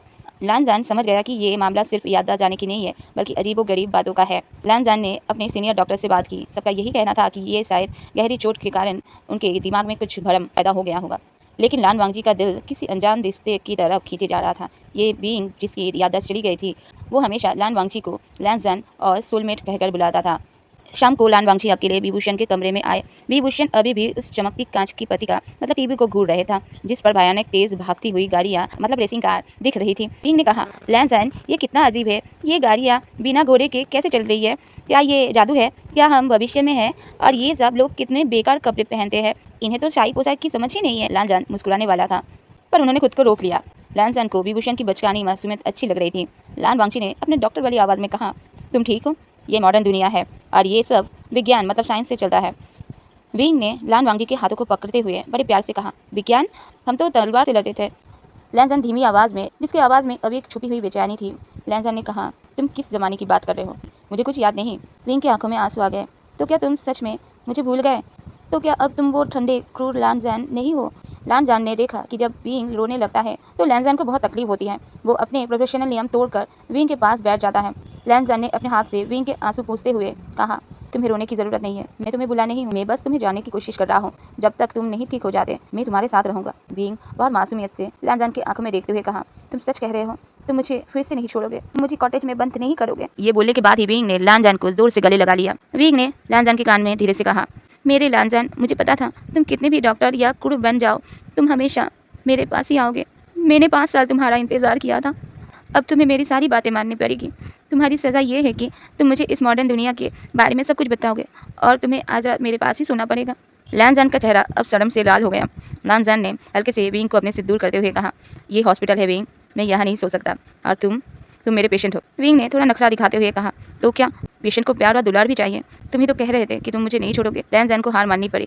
लांजान ने जाकर अपने सीनियर से पर्सनल केयर के बहाने से एक छुट्टी ले ली। उस रात लांजान विंग के पास बैठे रहे। विंग के हर अजीब व गरीब सवाल का जवाब देते रहे। विंग ने लांजान को जोर से पकड़ रखा था, जैसे वो डर रहा था कि लांजान फिर से गायब न हो जाए। विंग सोने से पहले कहा, लांजान, तुम्हें लगता है कि ये मेरी याददाश्त है जो चली गई है? कि मैं जानता हूँ कि ये मेरी पहली जिंदगी है जो वापस आई है। तुम मेरे साथ रहना। लांजान ने धीरे से कहा, मैं रहूंगा तुम्हारे पास। रात गुजर चुकी थी। विभूषण जो अभी भी पुराने युग की बातें कर रहे थे, लान वांगजी एक डॉक्टर के नाते जानते थे। विंग को अभी सो जाना चाहिए, पर उनका दिल इस पेशेंट के लिए जो महसूस कर रहा था वो प्रोफेशनली नियम से बहुत अलग थे। इसीलिए अभी लान वांगजी चुपचाप विंग की बातें ध्यान से सुन रहे थे। लान वांगजी ने अपने मन में कहा, मैंने तुम्हें दूसरी जिंदगी दी है और मैं तुम्हें अब कुछ होने नहीं दूंगा। लान जान ने फाइल बंद की और एक पक्का फैसला लिया। डॉक्टर लान जान ने विंग को डिस्चार्ज देने का फैसला किया। उन्होंने सारे स्टाफ को समझाया कि विंग की देखभाल घर पर होगी और वो उन्हें पर्सनल केयर देंगे। जब लान जान विंग के लिए टी शर्ट और जींस लाए तो विंग ने वो कपड़े तुरंत फेंक दिए। विंग ने नखरा दिखाते हुए कहा, ये क्या है लान जान, ये कैसे कपड़े हैं? मेरा रोग कहाँ है? मैं ऐसा पोशाक नहीं पहनूंगा। लान वांगजी ने हार मान ली। वो तुरंत बाजार गए और सबसे लंबी भारी कुर्ता जो उनके पुराने पोशाक से मिलता जुलता था खरीद कर ले आए। विंग उस कपड़े को देखकर बहुत खुश हुआ। विंग कपड़े पहनकर कहा, हाँ ये हुई ना मेरे राजा की पसंद। मेरी बांसुरी चिंग चिंग कहाँ है? लान जान ने एक छोटी सी काली फ्लूट दिया जो एक कीचेन फ्लूट था। लान जान ने विंग का हाथ पकड़ लिया और कहा, चलो विंग हम अब घर चलेंगे और तुम वहाँ आराम करोगे। जब वो हॉस्पिटल से निकले लान जान की चलती फिरती गाड़ी के पास आए। विंग बहुत ज्यादा ही डर गया कार को देखकर। विंग डर से लान वांगजी से चिपक गया और कहा, ये क्या है लान जान, इसमें कोई घोड़ा नहीं है तो ये कैसे चलता है? क्या तुमने भूत शक्ति का उपयोग किया है? मैं इसमें नहीं बैठूंगा। लान जान अभी शांत था क्योंकि लान जान को अभी पता था विंग ऐसी बहकी बहकी बातें करता ही रहता है। लान जान ने जबरदस्ती विंग को कार की सीट में बिठा दिया और लान जान ने गाड़ी की स्पीड बहुत धीमी रखी और विंग ने लान जान को बहुत ही कस के पकड़े रखा। जब विंग लान जान के अपार्टमेंट में पहुंचा तो विंग की आंखें चमक उठी। विंग अपार्टमेंट को देखते हुए कहा, लान जान ये तो लैंड महल के जैसा है, पर तुमने इसे इतने सफेद क्यों बना दिया और यहाँ कोई फूल क्यों नहीं है? लान जान का घर का नियम ये था कि सब कुछ सफेद होना चाहिए और शांत होना चाहिए। लान जान ने कहा, ये मेरा घर है विंग, यहाँ शांति है। विंग ने लान वांगजी के गले लगकर थोड़ा सा नखरे दिखाकर कहा, शांति शांत तो सिर्फ तुम्हारी बातों में है लान जान। तुम्हें पता है लान जान, तुम्हारी ये सफेद दीवार और ये ठंडा घर बिल्कुल मेरे पहले जिंदगी की तरह थी जो मैं खत्म करना चाहता था। तुम्हें इसे रंग देना चाहिए। बहुत ही कोड़ा लग रहा है लान जान, तुम्हें इसे रंग देना चाहिए लाल रंग में। लान जान ने कहा, मैं तुम्हारी हर बात मानूंगा विंग, पर तुम्हारी सेहत पहले आती। मैं अभी तुम्हारे लिए खाना बनाऊंगा। लान जान जो कि एक डॉक्टर था, उनको खाना बनाना अच्छे से आता था, पर वो सिंपल और उबला हुआ बॉयल खाना ही बना पाते थे। उन्होंने किचन में धीरे धीरे आधुनिक बर्तनों का उपयोग करते हुए एक चिकन सूप बनाया। विंग किचन में आकर उनके गले लगते हुए कहा, ये क्या है लान जान? विंग ने गैस ओवन को दिखाते हुए कहा, तुम तो अग्निकुंड में खाना बना रहे हो, तुम्हारे पास तो मैजिक है, लेकिन तुमने इसमें मिर्च क्यों नहीं डाली? अगर मिर्च नहीं डालोगे तो इसमें वो स्वाद ही नहीं आएगा। लान जान ने विंग को थोड़ा दूर किया और कहा, विंग तुम्हारी तबीयत ठीक नहीं है, तुम्हें अभी मसालेदार खाना खाना नहीं चाहिए। विंग अभी नखरा कर रहा था और अपने आंखों में मगरमच्छ के आंसू लाकर बोल रहा था, क्या तो क्या? अगर तुम मुझसे प्यार करते हो तो तुम मेरी हर बात मानोगे, तुम मुझे सजा दोगे या तुम मुझे मिस दोगे? तुम्हारे बगल में दोबारा मर जाऊंगा। विंग की ये बात सुनते ही लान जान का दिल टूट गया। लान जान ने जल्दी से मिर्च की चटनी मतलब चिली सॉस निकाला और उसे सूप में डाल दिया। लान जान ने कहा, ये लो सिर्फ थोड़ी सी, पर तुम कल से फिर मेरा खाना खाओगे। विंग की आंखें चमक उठी। विंग ने सूप का पहला घूंट लिया और कस के लान जान को गले लगा दिया। विंग ने प्यार से कहा, मेरा लान जान, तुम ही मेरी दूसरी जिंदगी हो, मैं अब तुम्हें कभी खुद से दूर नहीं जाने दूंगा। लान जान ने विंग को जोर से पकड़ लिया। लान जान को पता था लान जान का पेशेंट विंग अभी पूरी तरीके से ठीक नहीं हुआ है। अभी लान जान डॉक्टर की जगह एक प्रेमी का रोल निभा रहा था। अगली सुबह विंग ने लान जान के छोटे चमकते ध्वनि यंत्र को पकड़ लिया, मतलब स्मार्टफोन को पकड़ लिया। विंग ने हैरानी से कहा, लान जान ये क्या है? जब मैं यहाँ पर हाथ रखता हूँ तो ये मेरे इमेज को कैद कर लेता है। क्या ये सोल कैप्चर मिरर है? क्या तुम इससे लोगों की आत्मा को कैद करते हो? लान जान ने विंग के हाथों को धीरे से पकड़ के शांत आवाज में कहा, ये ध्वनि यंत्र है और इसे हम लोग फोन कहते हैं। विंग, इसे हम दूर बैठी आवाज़ों को सुन सकते हैं, ये तस्वीर भी ले सकता है, ये विज्ञान है, जादू नहीं। विंग ने कहा, विज्ञान? कितना अजीब है। क्या वो तुम्हारा सफ़ेद बड़ा महल मतलब हॉस्पिटल एक जादुई शाला है? लान जान ने विंग को सब समझाया। जब विंग को पता चला कि लान जान एक सर्जन है तो विंग का चेहरा डर से सफ़ेद पड़ गया। विंग डर से लान जान से चिपक गया। विंग ने कहा, तुम लोगों को काटते हो? क्या तुम शरीर के टुकड़े करते हो? ये तो बॉडी कटिंग मैजिक है।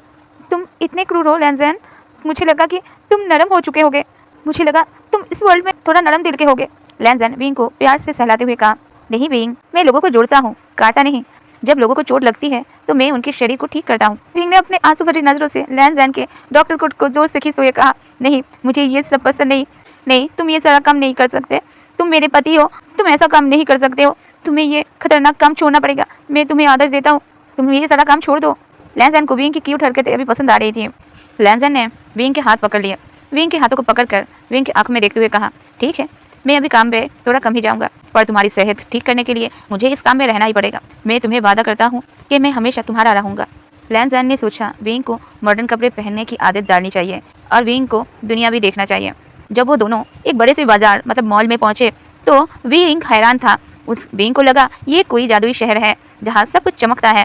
विंग तो हर दुकान पर जाकर शरारत करने लगा। एक दुकान पर विंग ने लाल हरी मिर्चों का एक टोटका देखा। विंग खुशी से उछलते हुए कहा, लैंजन लैंजन, ये देखो भूत मिर्च, कितना तेज है ये, तुम्हारी सजा के लिए ये बहुत जरूरी है, हम ये सब खरीदेंगे। लान वांग जी का चेहरा शर्म से लाल हो गया। लैंजन ने विंग को खींचते हुए वहां से ले जाते हुए कहा, विंग ये हम नहीं खरीद सकते, और तुम यहाँ मिर्च नहीं खरीदोगे, हम कपड़े खरीदेंगे। असल में वो शॉप एक सेक्स टॉयज का शॉप था जहाँ सेक्स टॉयज मिलते थे। और विंग को वो सब देख कर लग रहा था नींबू मिर्ची है, क्योंकि वो सारे रेड येलो ग्रीन ये सारी कलर में मिल रहे थे। जब वो दोनों कपड़ों की दुकान पर पहुंचे तो विंग ने एक सेल्समैन को देखा जो बहुत ही हैंडसम था। विंग ने सेल्समैन से हंसते हुए कहा, वाह तुम कितने आकर्षक हो, क्या तुम भी राजमहल अस्पताल में काम करते हो, तुम्हारी आंखें बहुत अच्छी है। सेल्समैन तो हैरान हो गया। इधर लान वांगजी की जलन आसमान छू गई। लैंजन सेल्समैन के सामने खड़ा हो गया और विभूषण का हाथ जोर से पकड़कर बिना कोई आवाज निकाले सिर्फ आंखों से घूरते हुए कहा, ये मेरा है। लैंजन विंग को अपनी पत्नी की तरफ खींचते हुए वहां से ले गया और एक कॉर्नर में खड़ा कर दिया। लैंजन ने धीमी पर गुस्से वाली आवाज में कहा, विंग तुम किसी और पुरुष से ऐसे बात नहीं करोगे, तुम मेरे हो, अगर तुमने दोबारा किसी और की तरफ देखा भी तो मुझसे बुरा कोई नहीं होगा। विंग आंख मारते हुए लैंजन के हाथ पर चुंबन देते हुए कहा, ओहो मेरे राजा, तुम जेलस हो गए, तुम्हारे ये गुस्सा मुझे बहुत पसंद है। पर राजा तुम तो भूल गए थे ना मैं कौन हूँ। लैंजन को पता था कि विंग की आज़ादी रोकनी नहीं चाहिए, पर लैंजन की जलन उनके कंट्रोल में नहीं था। रात को घर आकर विंग बहुत खुश था। विंग ने सोचा कि अब पति का रोल निभाने का टाइम हो गया है। विंग ने मॉडर्न कपड़े उतार दिए और लान वांगजी को अपने पास बुलाया। विंग को लैंजन क्रूर राजा लान वांगजी ही लगता है और हॉस्पिटल को राजमहल। विंग ने जब लान वांगजी को हिस्टोरिकल वर्ल्ड में पहली बार देखा था तो उनके प्यार में पड़ गया था। 5 साल तक विंग ने सिर्फ लान वांगजी का ही इंतजार किया था। विंग को लगता था लान वांगजी ही उसका सोलमेट है। और इधर मॉडर्न वर्ल्ड में लैंजन को लग रहा था विंग की याददाश्त तो चली गई है और विंग की दिमागी हालत भी खराब है। लेकिन यहाँ लैंजन को विंग से प्यार भी हो गया है। विंग ने लैंजन को गले लगाकर कहा, लैंजन मुझे तुम चाहिए, तुम मुझे क्रूर राजा की तरह सजा दो, चलो देर क्यों कर रहे हो। लैंजन भी इसी पल का इंतजार में था। लैंजन ने विंग की तरफ देखा। विंग अभी जोश से भरा हुआ था, पर लैंजन का डॉक्टर दिमाग काम कर रहा था। लैंजन को लगा अगर विंग को सब कुछ याद आ जाए और उसे भूल जाए तब उसका क्या होगा। लैंजन को ये लगता था विंग का एक्सीडेंट नहीं हुआ है, उसने सुसाइड करने की कोशिश किया है। इसलिए लैंजन ने विंग का हाथ पकड़ते हुए कहा बहुत प्यार से, नहीं विंग अभी नहीं। विंग तो हैरान हो गया। विंग ने कहा, क्यों क्यों तुम मुझे मना कर रहे हो, क्या तुम्हें टॉप बनना है, अगर तुम चाहते हो तो तुम टॉप बन सकते हो, मैं मना नहीं करूंगा। लैंजन विंग के माथे को चूमते हुए कहा, नहीं मैं हमेशा तुम्हारा पत्नी ही बन के रहना चाहूंगा। फिर बात घुमाते हुए कहा, पर तुम अभी कमज़ोर हो विंग, तुम्हें आराम चाहिए, तुमने बहुत दर्द सहा है, तुम्हारी सेहत के साथ कोई समझौता नहीं करूंगा, तुम्हें ठीक होने में टाइम लगेगा। लैंजन की नरम प्रोफेशनल और प्यार भरी बात सुनकर विंग की आंखों में आंसू आ गया। विंग को जितना याद है विंग का इतने प्यार से ध्यान रखने वाला कोई नहीं था। विंग ने प्यार से लैंजन को कस के गले लगा लिया और कहा, लैंजन तुम कितने अच्छे हो, तुम मुझे सजा देने की जगह मुझे प्यार कर रहे हो, तुम ही मेरे सच्चा प्यार हो। मैं तुम्हें खुद से कहीं दूर जाने नहीं दूंगा और मैं तुम्हारी हर बात मानूंगा। उस रात उनके बीच कोई फिजिकल इंटीमेसी नहीं हुई, पर इमोशनल इंटीमेसी बहुत गहरी थी। लैंजन और विंग ने बस एक दूसरे को हक करके ही रखा था और ऐसे ही उन दोनों को बहुत शांति मिल रही थी। लैंजन को पता था लैंजन का प्यार ही विंग को सही से हील कर पाएगी। डॉक्टर लैन सीचन जो अपने छोटे भाई लान वांगजी की तरह ही बहुत ही हैंडसम और नरम दिल के थे, वो अगले दिन ही लैंजन के अपार्टमेंट में पहुंचे। लैन सीचन एक डिप्लोमेटिक एक्सक्लूसिव थे और हमेशा मुस्कुराते थे। लैन सीचन इस बात से परेशान थे कि लैंजन ने अचानक से इतने दिनों की छुट्टी क्यों ली। उन्हें पता चला था कि लैंजन ने अपने पेशेंट को पर्सनल केयर करना है बोलकर घर पे ले आया है। लैन सीचन दरवाजे पर खड़े थे। लैन सीचन ने बुलाया, लैंजन क्या तुम ठीक हो, तुम्हारी तबीयत तो ठीक है, तुमने डॉक्टर का काम छोड़कर खुद ही पेशेंट को घर में क्यों। लैंजन ने दरवाजा खोला। लैंजन का चेहरा अभी शांत था। लैंजन की आंखों में गहरी चिंता और हल्का गुस्सा था जो कि विंग के लिए था। लैंजन ने धीमी आवाज में कहा, भाई सब ठीक है, आप बैठिए। जब लैन सीचन अंदर आए तो उन्होंने विंग को देखा। विंग अभी काले रंग का अजीब कुर्ता पहना हुआ था और एक चम्मच से टीवी पर दिखा रहे कार्टून को मार रहा था। विंग टीवी से लड़ते हुए कहा, तुम इतने तेज क्यों चलते हो भूत कहीं के, तुम मेरे चलती गाड़ी से भी तेज हो, मैं तुम्हें पकड़ूंगा। लैन सीचन जो हमेशा शांत रहते थे उनका मुंह हैरानी से खुल गया। विंग ने जैसे ही लैन सीचन को देखा विंग की आंखें खुशी से चमक उठी। विंग को लगा वो लैंड किंगडम में ही है और लैंजन के बड़े भाई आए हैं। लैंड किंगडम में जब विंग को एक कॉटेज में कैद में भेजा जा रहा था तो लैन सीचन विंग से मिलने आए थे और विंग को कहा था वो बात संभालने की कोशिश करेंगे, लेकिन लान वांगची लैन सीचन की बातों को नहीं माना था और विंग वहीं पर कैद हो गया था। विंग भागते हुए लैन सीचन के पास आया और उनके गले लग गया। सीचन का बोलकर, आप कितने दिनों बाद आए हो, क्या आप राजा लान वांगजी को समझाएंगे कि वो अपने घर का सफेद दीवार रंग दे और मिर्च पर से सजा हटा दे। मुझे मिर्च खाना पसंद है लेकिन महाराज लान वांगजी मुझे मिर्च खाने नहीं देते। लैन सीचन तो हिल भी नहीं पाए। उनका भाई डॉक्टर लैंजन ने कभी किसी को गले नहीं लगाया था और ना ही कभी किसी पेशेंट को इतनी आज़ादी दी थी। इसका मतलब ये पेशेंट मेरे भाई के साथ भी ये सब करता है। लैंस सिचन अभी स्माइल तो कर रहे थे, लेकिन उनके दिमाग में ये चिंता थी। उन्होंने कहा, ये कौन है लैंसन, और ये मिर्च की सज़ा क्या है? तुम्हारी फाइल में तो एमनेशिया और डिप्रेशन लिखा था, क्या ये डिल्यूशन भी है? विंग ने लैन शिटन का हाथ पकड़कर दुख से कहा, हाँ शिटन, हमारे क्रूर राजा लान वांगची अभी भी बहुत सख्त है। टीवी को दिखाते हुए कहा, अभी तो ये भूत प्रेत को भी नहीं छोड़े, ये तो भूत प्रेत को भी इस डब्बे के अंदर बंद करके रखते हैं और मुझे मिर्च नहीं देते, और वो कहते हैं कि वो मेरा पत्नी है। तो आप ही बताओ, क्या एक राजा ऐसी अजीब बातें कर सकता है? लैन शिटन को समझने में देर नहीं लगी कि ये मामला सिर्फ याददाश्त का नहीं, बल्कि पूरा का पूरा दिमाग का ही लोचा है। लैन शिटन ने विंग से बहुत सारी बातें की और विंग को फोन कैसे चलाता है ये सिखाने लगे। ये देखकर लैंजन की जलन फिर से आसमान छू गई। लैंजन को ये बर्दाश्त नहीं हुई कोई और खास करके उनका भाई विंग पर ज्यादा ध्यान दे। लैंजन का पॉजिटिव रूप फिर से जाग गया। लैंजन ने विंग का हाथ पकड़ लिया और शिचन से दूर खींचते हुए कहा, भाई हो गया, चलिए अब काम पर जाइए। लैंशिचन ने कहा, लेकिन वांग जी, मैं तो इसकी मदद कर रहा था। लैंजन की आंखें और छोटी छोटी हो गई। लैंजन ने कहा, नहीं, विंग को अब आराम चाहिए और विंग का देखभाल सिर्फ मैं ही करूंगा, आप जाइए भाई।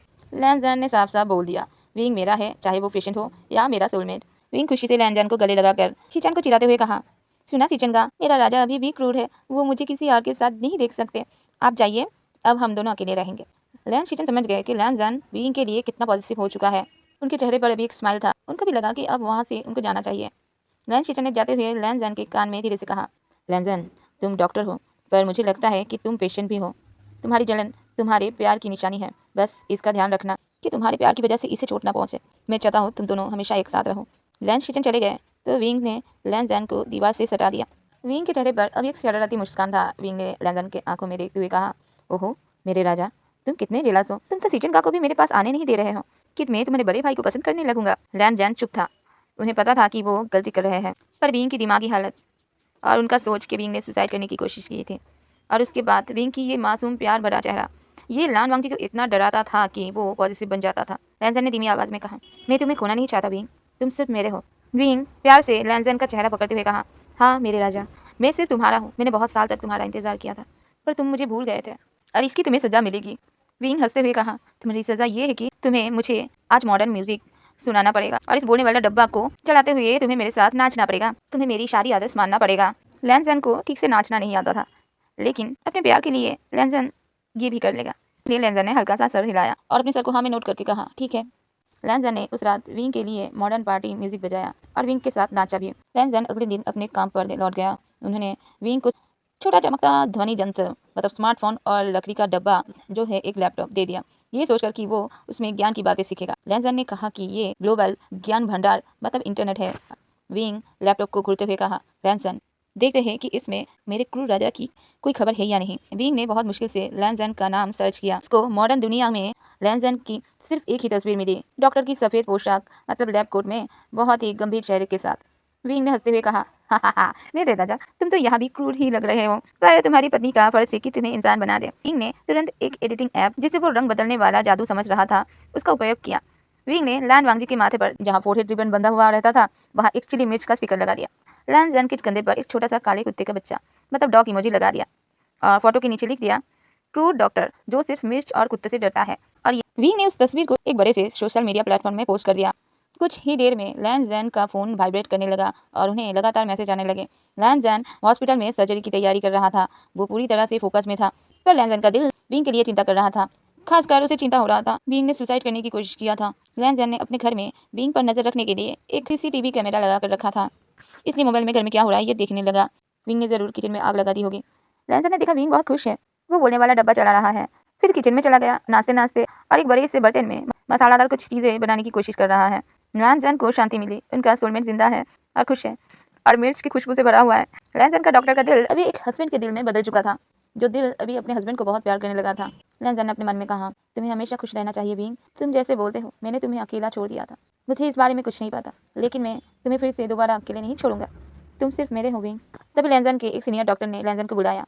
सीनियर डॉक्टर ने कहा, लैन तुम्हारी दिमागी हालत तो ठीक है ना, तुम्हारा फोन इतनी बार क्यों बज रहा है, और देखो तुम्हारी एक फोटो इंटरनेट पर वायरल हो रही है, तुम्हें तो पता है कि डॉक्टर को ऐसी अजीब बातें नहीं करना चाहिए। लैन ने अपना फोन निकाला और देखा और लैन की शांति पल में गुस्से में बदल गई। लैन का चेहरा गुस्से और शर्म से लाल हो गया। लैन ने अपने मन में कहा, विंग तुमने तो हद पार कर दी, मेरे प्रोफेशनल इज्जत को तुमने मिर्च और कुत्ते के बराबर कर दिया।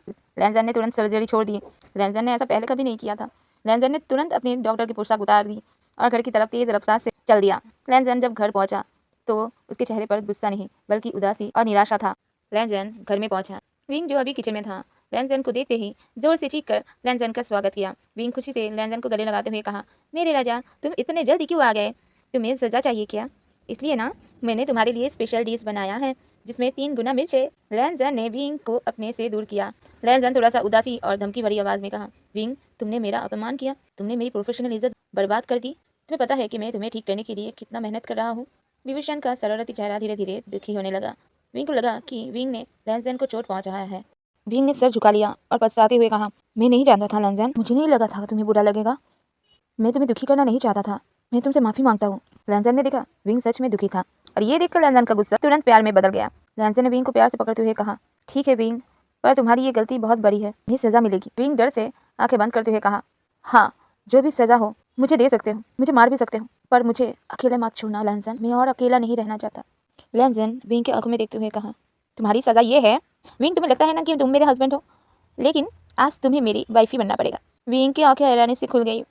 विंग ने पैनिक करते हुए कहा, नहीं नहीं, मुझे तुम्हारी वाइफ नहीं बनना, तुम मेरे हक छीन रहे हो, तुम बहुत क्रूर हो लैनजन। लैनजन ने मुस्कुराते हुए विंग को पकड़ के किचन की तरफ ले जाते हुए कहा, चुप मेरे पति, अभी चुप कर जाओ। आज की वाइफी बनने की सजा फिजिकली नहीं है, तुम्हारी सजा यह है कि तुम्हें 3 घंटे तक बिना शोर किए मेरे लिए रात का खाना बनाना पड़ेगा। और हाँ, ज्यादा मिर्च नहीं डालना, और जब तक तुम ये काम करोगे तुम्हें सिर्फ मेरा ही नाम लेना पड़ेगा। ये सुनकर विंग को शांति मिली। ये सजा नहीं बल्कि डोमेस्टिक कंट्रोल था जिसे लैनजन बहुत प्यार से निभा रहा था। विंग खुशी से लैनजन का हाथ पकड़कर कहा, ये हुई ना बात, मेरा राजा तो परफेक्ट वाइफ ही है, मैं आज तुम्हें बहुत स्पाइसी खाना खिलाऊंगा। लैनजन ने कहा, बिल्कुल नहीं, मैंने कहा था ना मिर्च ज़्यादा नहीं डालना। विभूषण ने अपना मुंह बना लिया और वहां से अपने किचन की ओर चला गया। उस रात लैनजन की निगरानी में विंग ने खाना बनाया और लैनजन ने अपने पॉजिटिवनेस को प्यार और नियम से कंट्रोल किया। लैनजन को पता था उसका प्यार ही विंग को ठीक कर सकता है। लैनजन को पता था कि विंग को ठीक होने के लिए सोशल इंटरेक्शन की जरूरत है, खासकर किसी ऐसे व्यक्ति के साथ जो उसके अजीब सवालों को झेल पाए। लैनजन ने अपने छोटे कजन लैन जिंगे को, जो कि अभी एक कॉलेज स्टूडेंट था और बहुत बातूनी और लाउड था, बिल्कुल भी लैन फैमिली का बच्चा नहीं लगता था, लैनजन ने उसको बुलाया। लैन जिंगी, जो लैनजन को बहुत पसंद करता था, तुरंत लैनजन के अपार्टमेंट में आ पहुंचा। लैन जिंगे जोर से चिल्लाते हुए कहा, जी जी आप ठीक है? जिंगे मांगजी को जी जी बुलाता था। मैं ये सुनकर हैरान हूँ कि आपने सर्जरी छोड़ दी। कौन है ये पेशेंट जिसके लिए आपने इतना बड़ा नियम तोड़े? कैसे दिखता है? क्या उसमें कोई भूत है? लैनजन अपने छोटे भाई का कान पकड़ते हुए कहा, शोर मत करो जिंगाई, ये विंग है और वो तुम्हारा नया दोस्त है, उसकी याददाश्त चली गई है बस। और जब लैन जिंगे ने विंग को काले लाल पोशाक में और शरारती मुस्कान के साथ देखा तो वो हैरान हो गया। विंग ने लैन जिंगी को घूरते हुए कहा, वाह तुम कितने तेज हो, क्या तुम तीर से भी तेज दौड़ते हो? तुम्हारे कपड़े कितने छोटे हैं, तुम तो बच्चे लगते हो। तुम्हारा नाम क्या है छोटा भाई? लैन जिंगाई हैरानी से कहा, मेरा नाम लैन जिंगाई है और मैं बच्चा नहीं हूँ, कॉलेज स्टूडेंट हूँ, और मैं तो गाड़ी से भी तेज दौड़ता हूँ, आपको तो कुछ नहीं पता। विंग खुश होते हुए कहा, अच्छा तो तुम मुझे मॉडर्न जादू सिखाओगे, मतलब टेक्नोलॉजी? मैं भी तुम्हें पुराने जमाने की कुछ ना कुछ सिखा दूंगा। लैनजन जो अभी चुप करके किचन में खाना बना रहा था, लैनजन को ये नए रिश्ते की शुरुआत देखकर शांति मिली। विंग अब अकेला नहीं था। लैन जिंगी जो खुद भी शांति और नियम से तंग आ चुका था, विंग की शरारत उसको बहुत पसंद आई। लैन जिंगी ने विंग को फोन और इंटरनेट चलाना सिखाया।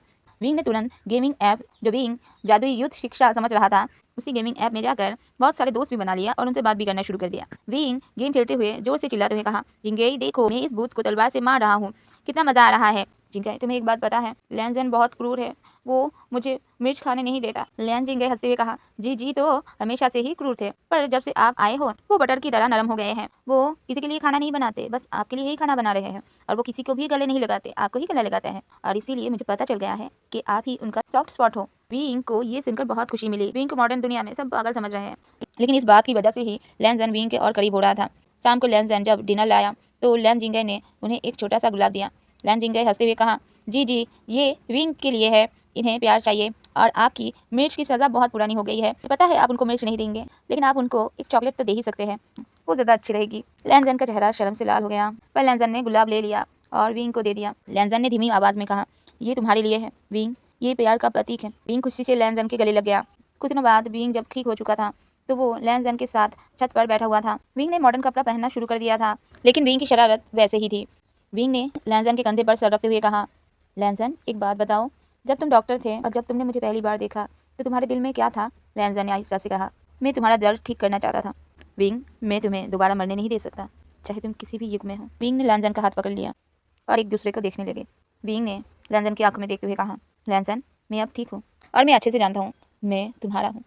मुझे ये दुनिया पसंद आई है क्योंकि यहाँ तुम मेरे पास हो। लैंजन ने विंग को कस के गले लगा लिया। लैंजन ने कहा, अच्छा तो क्या तुम मेरे लिए सजा की मांग करोगे? विंग ने हंसते हुए कहा, हाँ जरूर। तुम्हारी सजा ये है कि तुम्हें डॉक्टर का काम छोड़ना नहीं पड़ेगा, पर तुम्हारी हर सर्जरी के बाद तुम्हें मुझे गले लगाना पड़ेगा और तुम्हें मेरे साथ मॉडर्न म्यूजिक पर डांस भी करना पड़ेगा हर रात। लैंजन ने अपने डॉक्टर वाला काम छोड़ना नहीं चाहा, लेकिन उनका फोकस अभी विंग पर ज्यादा था। लैंजन ने अपने पेशेंट को अपनाया और दुनिया को अपने प्यार की ताकत दिखाया। सबको लग रहा था विंग ने अपनी याददाश्त खो दी है, लेकिन विंग को उसका सोलमेट मिल गया है और वो है लैंजन। विंग ने लैंजन को मिर्च, म्यूजिक और प्यार से मॉडर्न किंग बना दिया था। अब लैंजन अपनी डॉक्टर की ड्यूटी के साथ साथ रोमांटिक, जेलस और सबमिशन पति भी था, जो हमेशा अपने नौटंकी और चतुर पति विंग के हर आदेश को मानता था।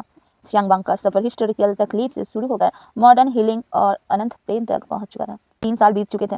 डॉक्टर लैंजन ने अपना काम में थोड़ा समय कम कर दिया था और अब वो पॉजिटिव पर बहुत नरम पति के रूप में विंग के साथ रहते थे। दोनों ने शादी तो कर लिया था। विंग पूरी तरीके से ठीक हो चुका था, ना कोई एमनेशिया था और ना कोई दुख, लेकिन उसके अंदर अभी भी वो हिस्टोरिकल विंग छुपा हुआ था। विंग हमेशा लैंजन को परेशान करते रहता था, बहुत चिढ़ाता था और मेज भी खिला देता था। आज उनकी नई जिंदगी की वर्षगंठ मतलब एनिवर्सरी ऑफ हीलिंग थी। विंग ने शाम को लैंजन के लिए एक स्पाइसी फिश बनाया। डिनर हो जाने के बाद लैंजन ने विंग को हग कर लिया।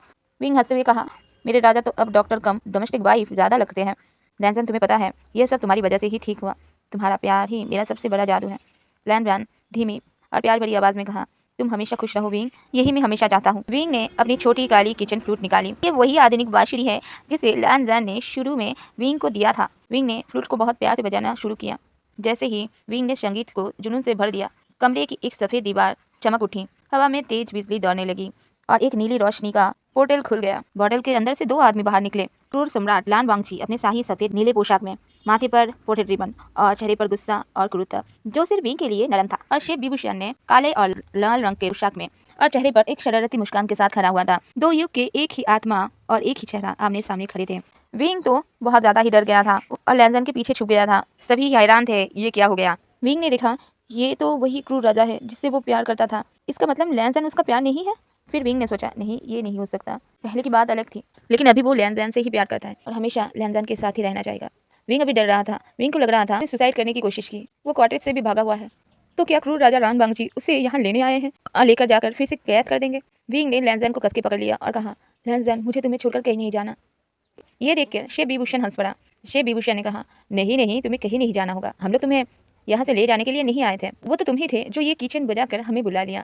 ये किचन एक जादुई किचन है। जो भी इंसान इस किचन को बजाता है उसका सोलमेट जहाँ कहीं भी होगा वो उसके पास आ जाता है। फिर लैंजन को कहा, लैंजन ये किचन तुम्हें कहाँ मिला? लैंजन ने कुछ सोचा, फिर कहा, ये किचन मुझे मेरी माँ ने दिया था जब वो मरने वाली थी। फिर विभूषण ने लैंजन के कहा, लैंजन तुमने तो बहुत सारे ड्रामास देखे होंगे, सोल स्विच वाला, तो हम लोगों के साथ भी यही हुआ था। मैं हूँ मॉडर्न विभूषण और वो जो तुम्हारे पास खड़ा हुआ है वो है हिस्टोरिकल विभूषण। हम दोनों का एक ही समय पर एक्सीडेंट हुआ था और उस समय हम लोगों का सोल स्विच हो गया था। लैंजन ने कहा, तो क्या तुम हिस्टोरिकल वर्ल्ड से अब मॉडल वर्ल्ड में वापस आना चाहते हो? ये कहते हुए लैंजन को थोड़ा डर तो लग रहा था कि विंग उससे दूर ना हो जाए। अब महाराज लान वांगजी ने कहा, नहीं, बिल्कुल नहीं, मेरा हस्बैंड कहीं नहीं जाएगा मुझे छोड़कर। फिर विभूषण को तरफ देखते हुए कहा, तुम इस बारे में सोचना भी नहीं, हमें फिर से लौटना होगा हमारे वर्ल्ड में, ठीक है? विभूषण ने एक आज्ञाकारी पति के रोल निभाया और कहा, जो हुक्म मेरी महाराज। फिर विभूषण ने लैंजन को सारी कहानी बताई, हिस्टोरिकल युग का प्यार और कुर्ता, मॉडर्न युग का सुसाइड अटेम्प्ट और हीलिंग, हिस्टोरिकल आत्मा और मॉडर्न शरीर में आकर अपने सोलमेट को फिर से पाया। अब बीइंग हंसते हुए कहा, तो इसका मतलब जो क्रूर राजा वहाँ था वो भी वहाँ पर तुम्हारी वाइफ है और यहाँ पर लैंजन भी मेरा वाइफ है। वहाँ पर महाराज तुम्हारा हिफाजत करता है और यहाँ पर ये सफेद कोट पहन के डॉक्टर बन के मेरा हिफाजत करता है। फिर हंसते हुए कहा, लैंजन तुम तो हर युग में मेरी रक्षा करते हो। महाराज लान वांगची थोड़ा सा शर्मिंदा तो थे क्योंकि उन्होंने 5 साल तक विंग को कैद में रखा था और उसके बाद विंग को भूल गया। लान वांगची ने लैंजन से कहा, तुम इसका सही से ध्यान तो रख रहे हो ना? लैंजन ने कहा, अपने जान से भी ज़्यादा, मैं हमेशा इसकी हिफाजत करूंगा और ये सिर्फ मेरा है, मैं इसे दोबारा मरने नहीं दूंगा और आपकी क्रूरता यहाँ नहीं चलेगी। महाराज लान वांगची अपने ही रूप की इतनी पॉजिटिवनेस और शिद्दत को देखकर शांत हो गया। उन्होंने देखा कि मॉडर्न लैंजन का प्यार उनके प्यार से भी ज़्यादा गहरा था क्योंकि उसमें दर्द था। सबने एक दूसरे को स्वीट और स्पाइसी खाना खिलाया। उन्होंने जाना कि वो सब एक ही सफ़र का हिस्से हैं, बस अलग अलग रास्ते से खुशहाल अंत तक पहुँचे हैं। हिस्टोरिकल विभूषण ने मॉडर्न लैंजन से कहा, तुम बहुत भाग्यशाली हो डॉक्टर लैंजन, तुम्हें ये मौका मिला कि तुम हमारे टूटे हुए रिश्ते को जोड़ सको। अब हम वापस जाएंगे तो हम हमेशा तुम्हें याद रखेंगे। विंग ने शेफ विभूषण से कहा, और आप दोनों भी खुश रहना। जब हिस्टोरिकल कपल पोर्टल के अंदर जाने लगे तो लैन वांगची ने मॉडर्न कपल की तरफ देखा। महाराज लैन वांगची ने धीमी आवाज में लैन जैन से कहा, तुमने अच्छा काम किया। विंग को हमेशा खुश रखना। अगर तुमने इसे चोट पहुंचाई तो मैं दोबारा आकर तुम्हें सजा दूंगा। ये सजा नहीं बल्कि प्यार भरी वार्निंग थी। जो काम वो नहीं कर पाया था वो लैन कर रहा है। और इस बात से ही महाराज लैन वांगजी बहुत संतुष्ट थे। जैसे ही वो लोग पोर्टल में गायब हो गए, कमरा फिर से शांत हो गया। विंग लैन वांगजी को गले लगाकर और ज्यादा प्यार से कहा, लैन, अब मेरा हक है कि वो अपने वाइफी को सजा दे, क्योंकि तुमने अपने ही रूप को गुस्सा दिखाया और तुमने आज सर्जरी भी छोड़ दी। तुम्हें 2 दिन तक मेरे पास ही रहना पड़ेगा और मैं तुम्हारा रात भर सेवा करूंगा। मॉडर्न लैन अपने पति का माथा चूमते हुए प्यार से कहा, मैं तुम्हारा हूँ विंग, हमेशा। हम स्टोरी यही समाप्त करते हैं। मैं फिर से बोलना चाहती हूँ, ये स्टोरी मैंने वांगशन फैंटेसी फीस्ट में दिया है, तो प्लीज़ इसमें लाइक ज़रूर करके जाइएगा। Bye bye beer lovers. टिंग टिंग।